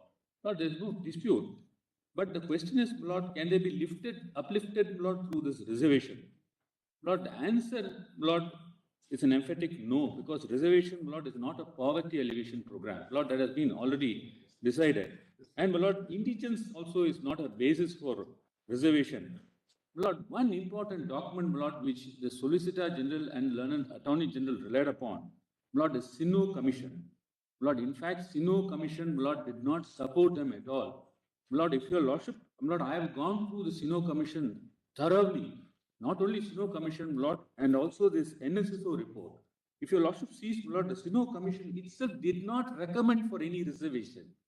The Sino Commission said that if you want to give reservation on the basis of Lord, economic criteria, then abolish all type of reservation and give reservation on the basis of economic criteria for all of them, irrespective of caste, creed, and religion. Lord, that is the observation, Lord, that I have even mentioned, Lord, page number 695 and 696 of the convenience compilation. Much is said about the Sino Commission, Lord. In fact, Sino Commission, Lord, has not supported their arguments at all. Lord, paragraph number 8.6 to 8.9, what they have said is, Lord, they have said target welfare schemes to bring in for EWS in the FC category. That is what, Lord, the Sino Commission has said. Lord, in fact, Sino Commission, Lord, has gone to the extent of even saying that there is no data available, Lord, so far as the economic backward class is concerned. They have said it in categorical terms. Lord, I have said that, Lord, in paragraph paragraph E, Lord, 1E, it's at page number 712. Lord, in fact, the Sino Commission itself has recommended to conduct socio-economic surveys of economic backward classes within the forward caste. Lord, that is at page number 711. That, Lord, page 711. Sino Commission has gone to the extent of saying that, Lord, there is no empirical data so far as the economic backward class are concerned. Therefore, Lord, in absence of, Lord, empirical data, Lord, reliance of Sino Commission, Lord, at page number 24, Lord, on the basis of one NSSO survey, and, Lord, which has been relied by the Attorney General, Lord, to say that 31.2% of them are, Lord, poor from the forward caste is concerned. Lord, my humble submission, Lord, that data itself is wrong. Why, my Lord, I'm saying that data itself is wrong is, I have gone into that NSSO data, my Lord. In fact, I've given even the, Lord, where it can be downloaded. That NSSO data is nothing but, my Lord, it's a household consumer expenditure, employment and unemployment data. The survey was conducted, my Lord, on 1,24,680 households in 7,999 villages. And, Lord, no, Lord, survey was conducted on social status. Lord, in fact, if you Lord sees, Lord, H, I've clearly said H. NSO data is for different purposes. Lord, reliance for identification of backward class, Lord, nowhere this NSSO speaks about, Lord, economically backward classes or economically weaker sections. Lord, in fact, they themselves admit, Lord, that the social group which they meant is, Lord, they used to, Lord, do a random sampling, walk into some house, ask one person, head of the family, and then collect the data. That is what they have said. Lord, do they, Lord, reflect the entire family? Your Lordship knows in an entire family, economic condition varies from each and every one. My brother may be rich, Lord, I may be poor, and my younger brother, my Lord, may be in a different category. Lord, that is the data, my Lord, which they have collected, and they themselves have said, my Lord, that these are all the data which we have collected.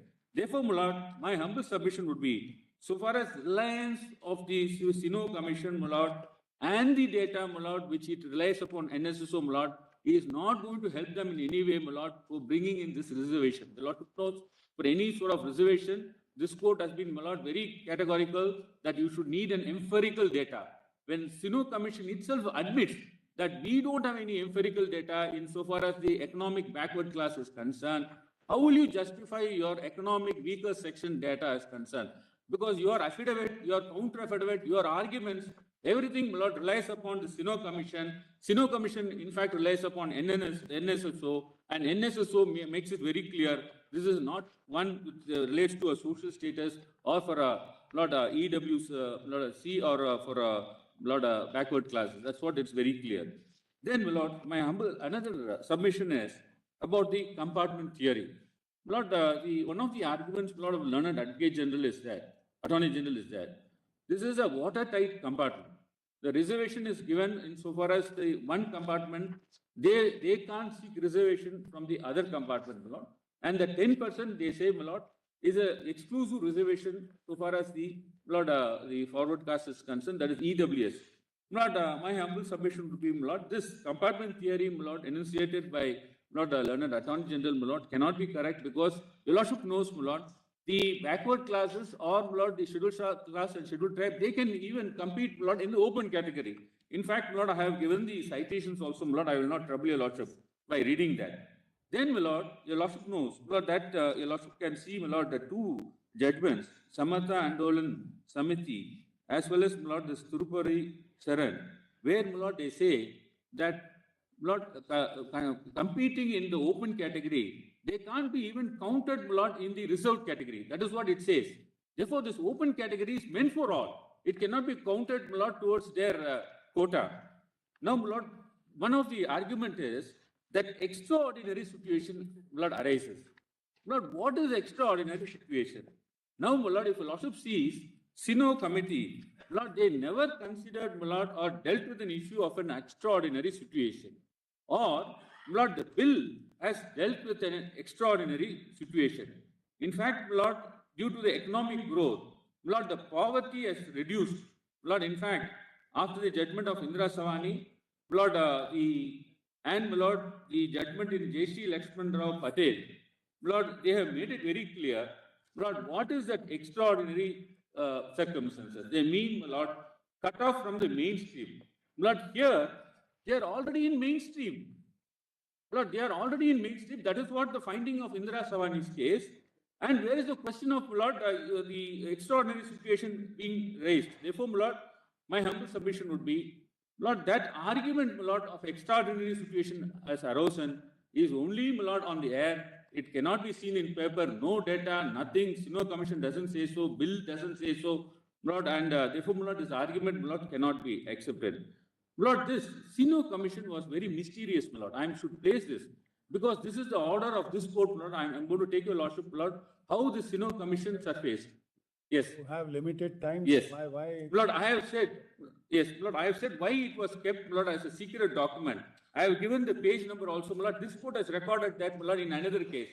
I will not trouble your lordship, by saying that. In fact, the arguments, that it is a reasonable classification, all that, they are not able to meet out. In fact, we have even said the width power and the guided power test violation. We have also said about that. If your lordship sees, point R, in fact, there is a categorical observation, in Ashoka Kumar Thakur, that, inclusion of forward caste, and reservation violates the basic structure of the Constitution. There is a categorical finding, by the Constitutional Bench, in fact, that extracts the Indira Savani 2 observations also.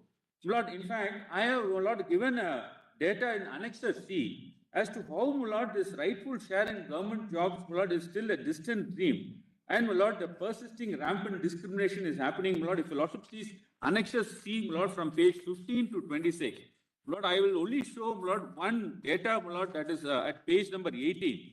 The lordship can see this data. It is, in fact, is a right to information, news item, reflected in Hindu, at page number 18. The lordship can see, what is the percentage of, the officers, in OBC concern, in the government department. In fact, Group A is 14%, Group B is 15%, C is 17%, D is 18%. In fact, one data also says, you have to kindly see, page number 16. Not even a single person, is in the President's Secretariat, OBC cadre. That is what it says, in page number 16. Then, you should kindly see, the other arguments, where, the double reservations and all, I don't want to go, in fact, it is not a double reservation. Open category, if they come and compete, that is a that cannot be counted as a reservation at all. Lord, my humble submission would be this: 103rd Amendment, Lord, is not a mere violation, but it is an abrogation of the constitutional core values. Then, so far as Lord, the learned Solicitor General Lord, submission is concerned, Lord, my learned friend questions as if Lord, there cannot be any judicial review. Lord, Lord, insofar as the constitutional amendments is concerned, Lord, he would say, unless Lord, the chair legs of the chair is broken, Lord, we are demonstrating, Lord, to your Lordship, that Lord, the edifice of our constitution, Lord, is built upon and stands on several Lord, pillars. Remove any one of them, the constitution collapses. Lord, in fact, if your Lordship sees, Lord, the language of the preamble, well, that was taken from the resolution itself, Lord. The resolution, your Lordship knows, Lord, it is a resolution adopted on 22/1/1947. Kindly note down, my Lord. Yes. That resolution, one of the resolution, clause 5, is equality and equal opportunity. Now, whether that, Lord, can be removed, Lord, this is considered to be a basic human rights. Lord, equality is considered to be a basic human rights. Lord, along with the liberty. Lord, they are essential features of Constitution. Yes. Now, my Lord, if this edifice, one of the, Lord, pillar is removed, Lord, what are all, Lord, the edifice of the Constitution, what are the pillars, Lord, I will just name, Lord, I'll leave it to your Lordship, Lord. So far as first one is concerned is sovereign democratic republic, then justice, social, economic and political, then liberty of thought, expression and belief, faith and worship, equality of status and opportunity. Now, each one of them, Lord, is important, and collectively they assure the way of life to the people and which the Constitution guarantees. Lord, this is the undertaking where, Lord, the people have come together. Now, today you wanted to remove this. Lord, we have one anomaly, Lord. That is what I wanted to show your Lordship, Lord. In Tamil Nadu, your Lordship, kindly see Annexure D, Lord. In Tamil Nadu, kindly come to Annexure D. Lord, these backward classes, page number 27, Annexure D. Lord, these backward classes, Lord, have not been still included, Lord, in the union list. Now, what will happen to them? They are the reserved candidates insofar as the state is concerned, but till today, my Lord, they have not been given reservations, my Lord, insofar as the union list is concerned, and they cannot compete, my Lord, in the central government jobs. Lord, that is why, my Lord, I say, my Lord, that inequality still prevails. Going by the submissions made by the Learned Council, if they happen to be in that EWS category, they will certainly be entitled.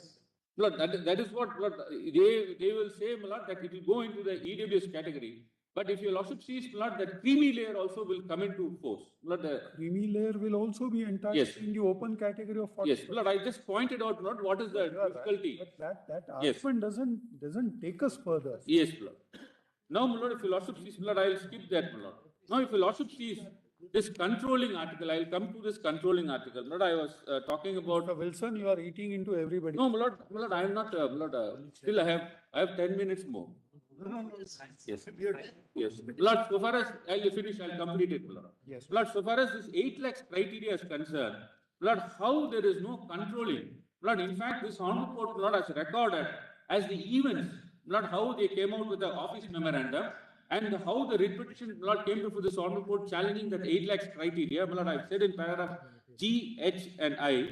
Lord, in fact, Lord, if your Lordship sees that 8 lakhs category, page number 28 in 14 different states, I've given that. Lord, they have adopted. Wilson, these are all facts. Yes. You can't get into that. Yes. You talked about identity width. Yes, identity width and Lord, they are, Lord, certainly, Lord, they are, Lord, trying to, Lord, take away, Lord, the identity. Thank you, And, Mr. and Lord, the comparison alone, Lord, I've showed to your Lordship, Lord, comparison. Again, That- facts you can't strike Yes. in the constitution. Greatly obliged, Lord. Lord, but why I'm saying is that, Lord, these things have been gone into, Lord, by this Honorable Court, Lord, in earlier round of litigations, have said that is, Lord, unconstitutional and it affects the basic section of Constitution. Lord, greatly obliged. Only one thing I have to say, my Lord. Your Lordship gave us a good hearing. Lord, this was a pleasant bench. And, my Lord, you treated us with utmost dignity and decorum. Lord, in fact, Lord, I would even appreciate that there is water to drink and quench our thirst. Greatly obliged. Thank you. My lords, I will try and be very, very fast and swift. My lords, this contains my original submissions. The last 4 pages are the rejoinder. Out of that 4 pages, it won't be even 2 pages because argument of the other side, as I believe has been addressed, has been put forward. So if my lords may just come to the end, there is a short rejoinder. It will be probably at page 25, just at the end. Please don't look at the first part. There's only one paragraph in the first part that I will advert to, maybe not even read. My lords have small on the rejoinder. Now, my lords, let me just put on issue by issue, as has been urged by the other side, and I have my response there. My lords, as I understand, the learned Attorney General had put a proposition that SC/STs cannot be further subdivided. Now, he refers to Chennaiya in that respect. And he says, therefore, the question of giving EWS to SC/ST categories or for SEBCs does not arise. Now, then he says that if you give it, you cross the 50%. That is the argument that is advanced. Now, my lords, my response to this particular thing is that if we accept this proposition, then in that case, we can't even do a horizontal reservation, because in all horizontal reservations, whether it is for women, disabled persons, children, wards of ex-servicemen, etc., it would amount to subdividing them within that. So therefore, I respectfully submit that that proposition does not meet the test. In horizontal reservation, we already have that principle of providing for that, and therefore, to say that it will subdivide may not be correct at all. Now, subdivision is proscribed in Chennaiya, and other judgments following Chennaiya are based on specific caste groups and therefore social. Criteria such as economic weakness are lateral, and there is no rationale to discriminate persons belonging to SCBCs, SCs or STs to not allow their participation. Now, my lords, I would request, my lords, and I'm not going into the judgment, my lords have discussed at length the principles of horizontal and vertical reservation in my lord's judgment in Saurav Yadav. And this, my lords, will completely, as I put it, comes from that particular principle laid down there. Now, my lords, let me come to the second argument.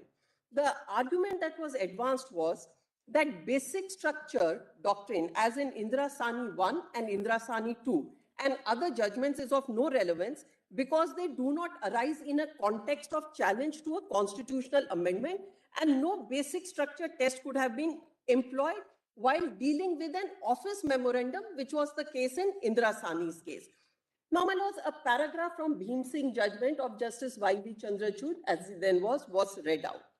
First of all, that passage in Bhim Singh that was read out is actually an obiter. Number 2, that passage has been subsequently overruled in I.R. Coelho. Yes, it should be taken to have been overruled because, my lords, what has been said now is that in I.R. Coelho, that even the legislations which are put in the 9th schedule can be tested on the ground for violation of basic structure doctrine.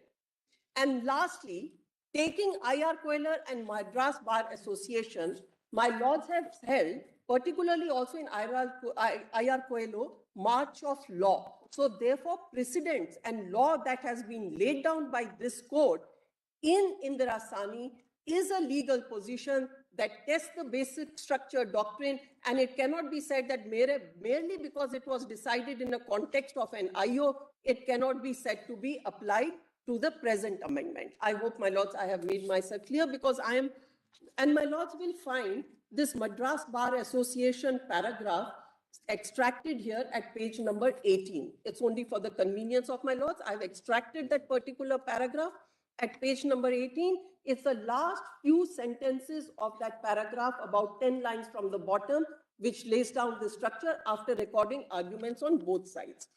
Now, my lords, therefore, my submission will be that Indira Sani 1 and 2, more particularly 2, is required to be treated as a voice of this court, and there is nothing that warrants overruling of the same, or to say that the guidelines principles laid down in Indrasani will not apply to the present amendment merely because that was an OM and here it's an amendment to the constitution. It's the principle. Now, my lords, coming to the next.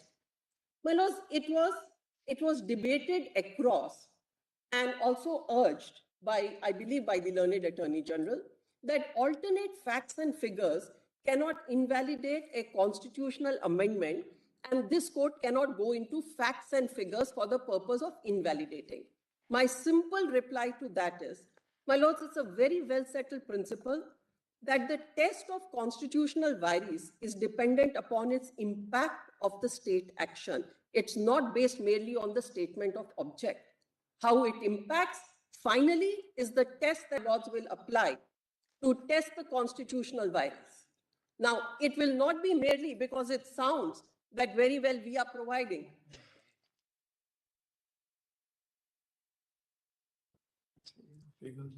So my lord will go to show that the impact of this particular state action actually affects the constitutional, it actually affects basic structure doctrine and has an impact which cannot withstand the scrutiny of this court. Now, my lords, it goes to the very core idea of the equality. That's the principle. Now, my lords, the learned Solicitor General, and I think this is an important response that we need to consider, and it was also argued by my learned friend, Mr. Gopal Shankar Narayan, as I heard it just now. It is suggested that not all incursions into the basic features destroy the basic structure of a constitution. What was said was that the alleged breach of basic structure is not a mere violation unless it is shocking, unconscionable, unscrupulous travesty of quintessence of the constitution. My lords, please put it on a test. If this proposition is accepted, then you can go ahead, hit the basic structure of the constitution chip by chip. Go at it chip by chip. It's not shocking. It is small. You'll have a next one. Now, where this principle comes from, if my lords may just give me the benefit at page number 21 of my submissions. And my lords, I just have very short ones. I'll finish with this very quickly so that my friends have an opportunity and I don't eat into their time. My lords, the principle comes from what is called page number 21, paragraph 19.1, about third line. The principle that comes here is from the ship of Keyser's paradox in philosophy, offers a relevant parallel. If over a period of time, every single part of a ship is replaced by a new part, at what stage does a ship become a new ship? And therefore, if we accept this proposition, that it's not shocking, it does not affect, it is something very small, and we can go at it slowly, slowly chipping away. We will one day do not know whether the ship is new or it was what was expected by this court on the principle of a basic structure doctrine. So, my lords, I would respectfully submit that a proposition of that has to be taken with utmost caution and utmost restraint, if I may say so. Now, my lords, I come to the next submission, which is made by a colleague, learned Solicitor General.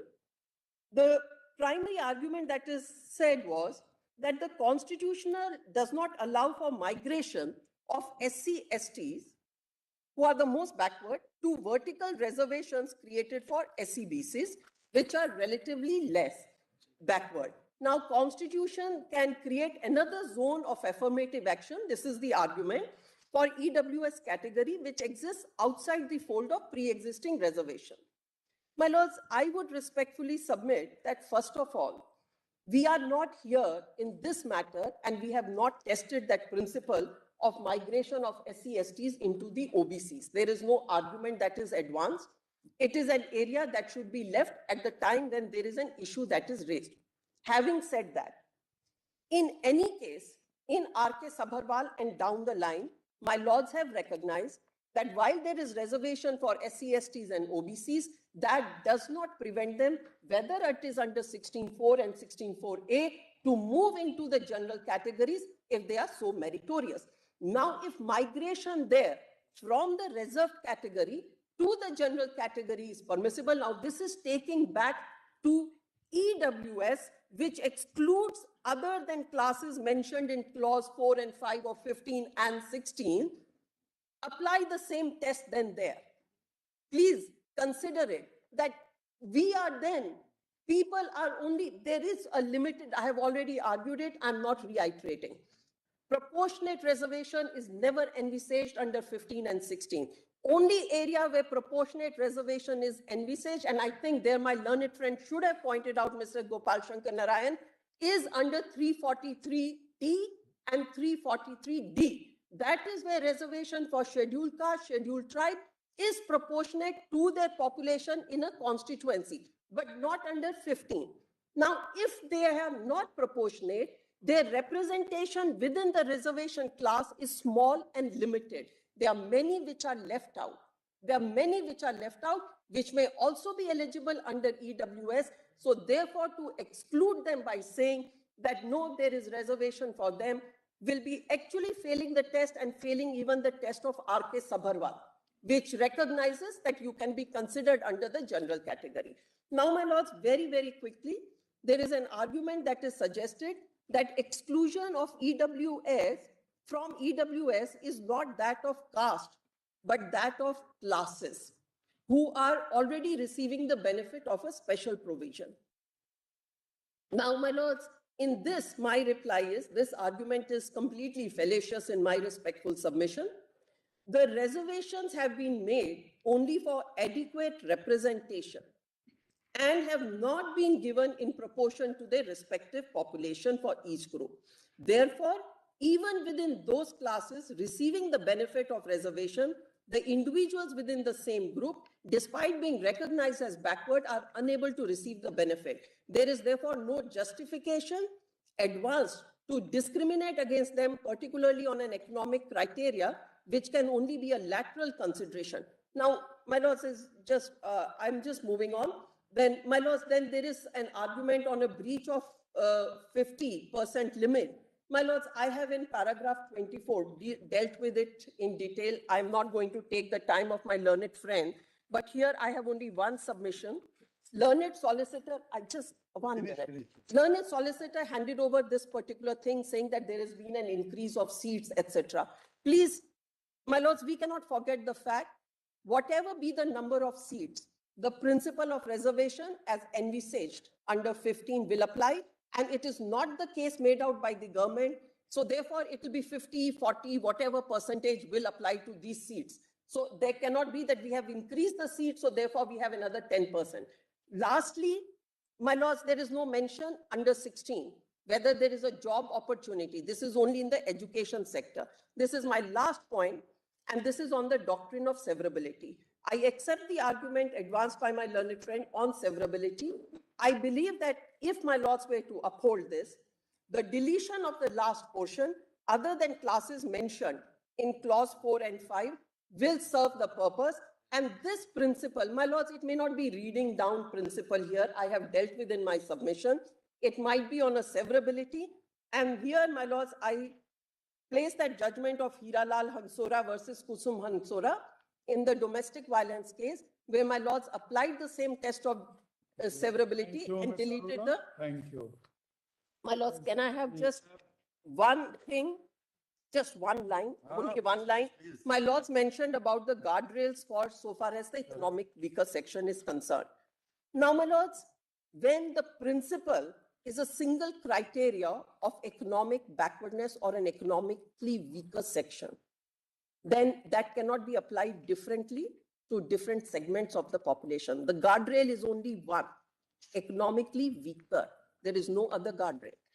So, my lords, I leave it at that. My lords, I am grateful. We are sorry if we are overshooting our.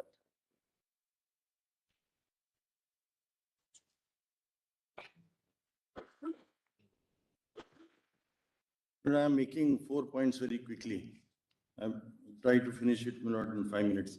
My lord, we had seen, my lord, that the debates, parliamentary debates, which are there, which I read out, and even the Constituent Assembly debates, which are there, and the provisions, First Amendment, etc., clearly pointed out that as far as the economic criteria was concerned, was something which was excluded.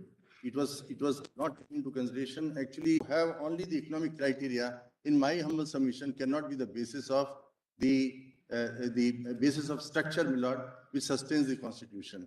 So that's not my point number one. The second point is that because the idea ultimately is that you have the equal and unequals, and then you are trying to really see that the unequals strive to not achieve that kind of equality. The second point is, my lord, as far as the circles are concerned, I have little doubt about the circles because according to me, we cannot put them in, my lord, SC, ST in a smaller circle and then backward classes in the other one and then bring another circle. In my doing it, and then the entire principle, my lord, of reservation, etc., is nullified. Now, my lord, my third point, I think I mentioned this about that you can't have what London Attorney General argued that 50% reserved and which is, my lord, one category and 50% is other, and therefore we are not touching that one. I don't think we can put it, my lord, as versus something that no, this has been done. And because we have given you everything, therefore we are giving it to other persons, it cannot be. And in one sense, Lord, if you do that, then it becomes caste-based reservation or communal reservation, which has been argued by Professor Verma. Now, my lord, my fourth point is, I'm rushing very quickly, my lord. The fourth point is about the creamy layer. Now, my lord, the question is that if we bring in this principle about the SC, ST, OBC, that on the basis of economic criteria, because 8 lakhs limit is there, 8 lakhs limit is here. And therefore, you cannot distinguish or differentiate between the persons who are economically weaker. But the difficulty will be if you, as far as the SC, ST are concerned, because this creamy layer limitation doesn't apply to them, then that part has to be resolved. And that is not permissible if you bring my lord persons here. I hope lordships have followed. That is to say that if you give the benefit, the criteria, economic criteria, which is there, the cut of 8 lakhs, my lord, which is also creamy layer and here, their SC, ST are not governed by that. You bring them here, then that particular limit will come, which cannot apply to SC and ST in that sense. My lord, the other argument is about Article 21A. That argument has been advanced because the definition includes, my lord, the SC, ST and backward classes. It's not merely the EWS criteria. My lord, lordships must just note that page in Granville Austin, that is volume 4, 1530.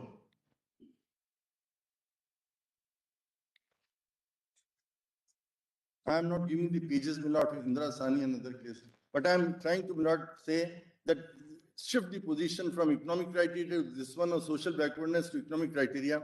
Ultimately, the essential component of social backwardness, education backwardness should come, then only, my lord, equality criteria and the basic structure we say will be something. My lord, what we have done is just pass on. Some questions which are put and answers which are in 3 pages. If your lordships will not wish. Thank you. Yeah. Now don't read that, we'll read it. I am very grateful, my lord. Quickly I summarized, but then I hope I was able. Yes, Mr. Chaw. May I please, my lord? Who follows after Dr. Chauhan? Professor Mohan Gopal. My lord, I have only 2 issues which I want to agitate, my lord. First is, my lord, have taken a view that this is a constitutional principle. So the interpretation or the basis has been removed. So I have to see the constitutional philosophy of Article 141, read with Article 145(5) of the Constitution, my lord. As per the scheme of the Constitution, my lord, the precedent value of a judgment of this honorable court is decided, my lord. Whether it is a constitutional provision or a office memorandum or a order, my lord, when my lord have to test it from a different point of view, if my lord finally decides that this doesn't violate basic feature, my lord.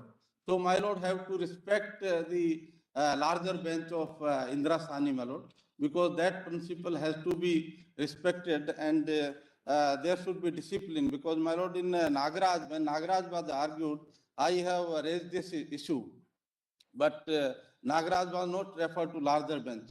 Even today, after 16 years of Nagaraj judgment, in 2006, Nagaraj was decided. In almost all states, there is no reservation in promotion. and only central government, some services reservation promotion is being followed. So this should not happen, my lord, because the discipline, the judicial discipline of president and the bench composition or the hierarchy of the bench, my lord, that should be followed. This is my one argument. The second is, my lord, the learned Attorney General has said that the scheduled caste, scheduled tribe are loaded with so many benefits, my lord. So I could find an article, my lord, regarding American context, my lord. Professor Owen Fish, he has written an article, Accumulation of Disadvantages.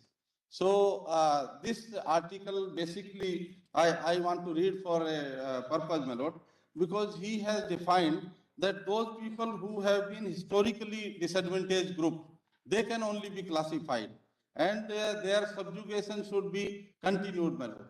And otherwise, it has many aspects, my lord, which will take time. So I want to just say that, my lord, have to see the historical context, my lord, the deprivation, social exclusion, the untouchability. Professor Ravi Verma has tried to say that scheduled caste should be bifurcated. When a president of India from the scheduled caste, he goes to a temple and he is not allowed entry. When they go to another temple, his wife was just pushed, and both the cases, criminal cases are going on for this. So what is the difference between a scheduled caste who is a laborer and who is a president? So my lord, have to consider all those aspects in mind, because this is a class of a different nature, and we don't want that this reservation should continue. But there should be some reason by which it could be changed. The reason by which the reservation system could be changed is to emphasize on caste, because the deprivation, the discrimination is because of caste, not because of his economic condition. If the economic condition would have been the basis, Yes, go ahead. if the economic condition would have been the basis, then this type of discrimination would not have been there. And my lord, other aspects I have already argued that social democracy and others. Now I think Professor Mohan Gopal. Thank you. Who is there now next to? Professor Mohan Gopal is Yes. being a little awkward because we have all reached into his time also. So we started with Dr. Mohan Gopal. Submission, my lord. Sir, I do not One want short to submission to inconvenience. make. No, that's all right. We'll go ahead for, how much time would you require? Sir, Gopal, other than Mohan, namely Gopal Shankar Narayan, has taken up half an hour of our time unexpectedly. We did not know that. So I have no time left, sir. I want to make, I had a couple of substantive points to make, and there's no time for that. But your time is far more precious than my. No. Please, we will try and accommodate. Yes, to the extent possible. I have only one singular submission to make, my lord, at the end. Mr. Kalishwaran, please now. Yes. Yes, sir. Whatever you say, sir. I'm at your disposal.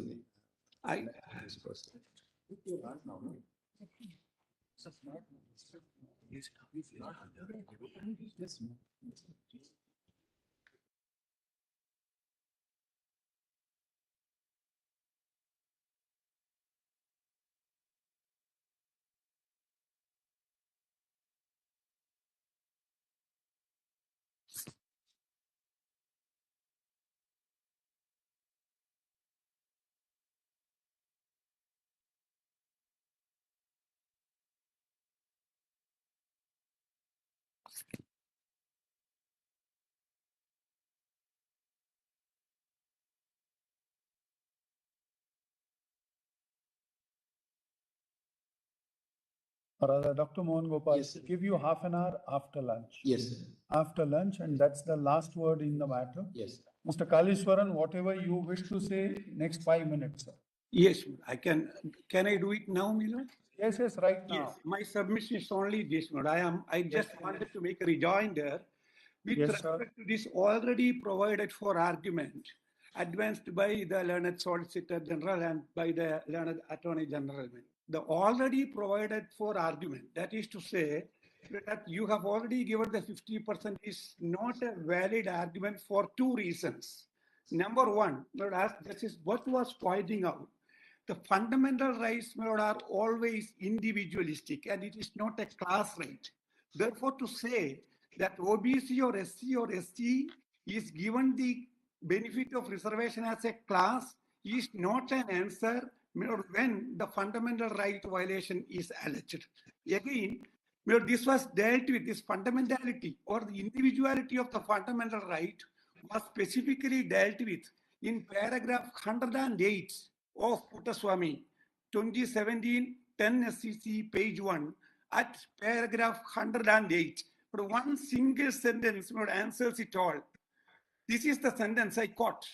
The individual is the focal point of the Constitution because it is in the realization of individual rights that the collective well-being of the community is determined, unquote. If my submission, therefore, Miro, is that if the benefit is given to us as a class, that is not an answer when we allege that in the context of exclusion, our individual fundamental rights are violated. That is the answer to that.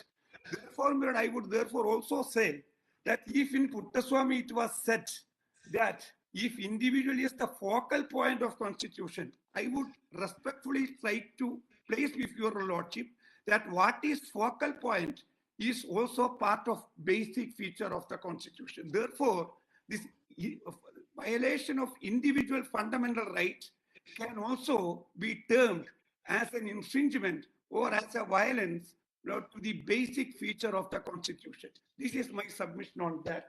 Secondly, very briefly, rather than coining it, but as an equality code, I would respectfully point out that the key test would be to see whether there is discrimination. That is to say, anti-discrimination will be at the core of the basic feature rather than the broader or rather the wider or rather the abstract category of equality code. The question is in the context of exclusion, whether there is discrimination or not. But that will alone will answer the question. And lastly, would I just, in conclusion, I want to thank your lordship for streamlining it in such a fantastic way. And I am reminded of modulating the whole deliberation in such a fantastic, disciplined way. I am reminded of what the Times said about one of the novels by Gabriel Garcia Marquez. The sentence read like this, quote, "There is not one stale sentence, redundant word, or unfinished thought." Obliged. Grateful.